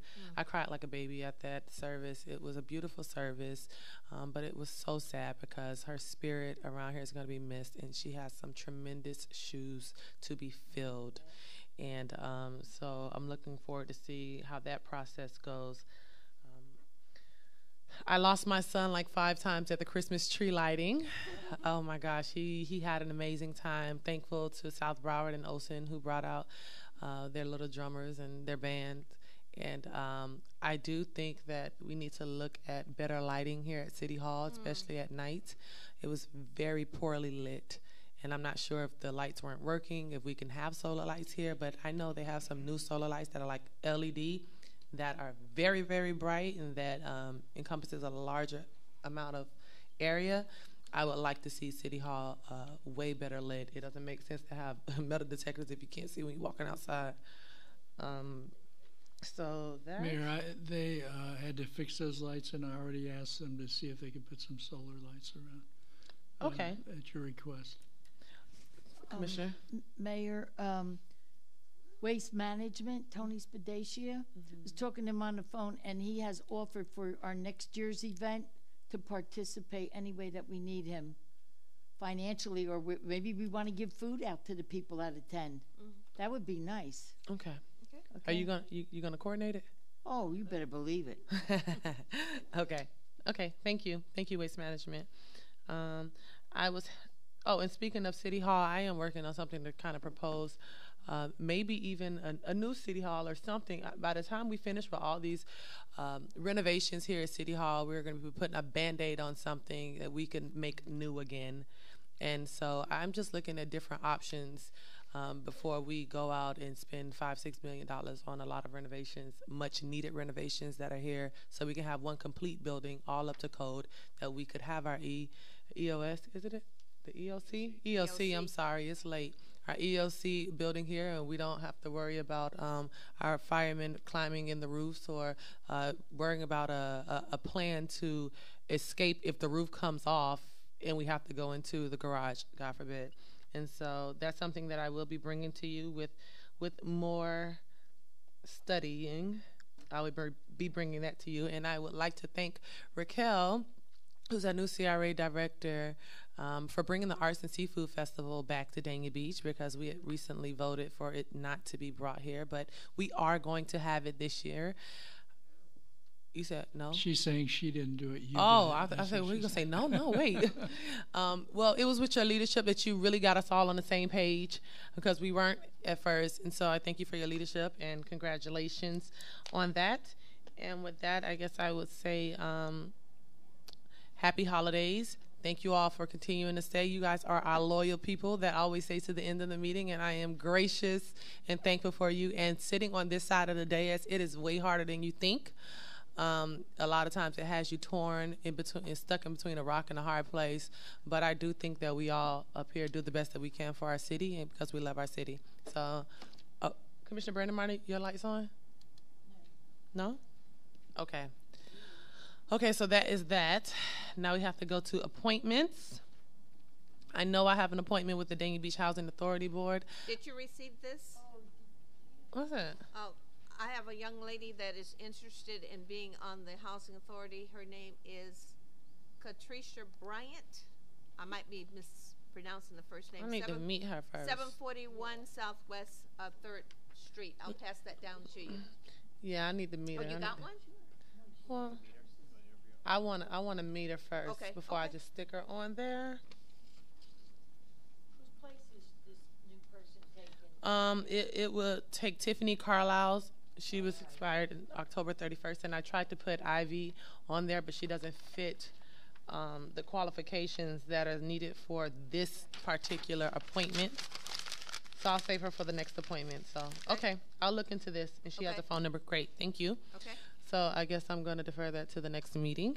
The Green Advisory Board, the alternate that sat there named David Simonetta, he expressed his wishes to remain on the board as an appointment and not an alternate. And I had someone who resigned, and so I would like to replace that person with David. Okay. The Marina Advisory Board, Vice Mayor, do you have anyone? You have an appointment? I'll defer that till the next meeting. We're going to both defer it to the next meeting. A motion to approve the appointment for the Green Board. Second.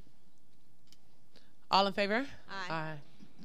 Administrative reports. Mayor? Yes. Could I just ask Sorry. That's okay. I'd like to request for next meeting in January on the boards, if we could have everybody get the list. It's time to review again people that have not showed up. I know that reviewing a few of them in the office with the clerk, that there's on a couple of the boards, there's been no shows from the very beginning after the appointment. So if we could get a full report of every board and the attendance report to us to review before next, at the next meeting, we can discuss and maybe make some changes, make the boards. Well, I would want mine before the next meeting because I gotta have a change at the next meeting. Well, yeah, if we could just put them in our boxes, we could pick them up and maybe change it at the next meeting. Thank you. Okay. City Manager. Thank you, Mayor. My condolences to Commissioner Grace. I was hoping the meeting wouldn't go long so you could go home early, but I'd also really don't have anything but wish everybody a happy holiday. That's all I have. What he said, but my sincere condolences to you. Your dad can look down at you tonight and say that he's done a good job. Yes, thank you. Aw. Thank you. Louise. Thank you. You're on vacation until January 9th. You're really not on vacation. We got all these meetings. Bill will be here. Who wants to meet? Okay, January 9th, 5:30 p.m. is when the CRA board meeting will begin, followed by a city commission meeting at 7 p.m. And just for the record, all CRA board meetings will begin at 5:30 during 2018. Okay. And that's all I have. Thank you. Unless we find it not to be conducive to do so.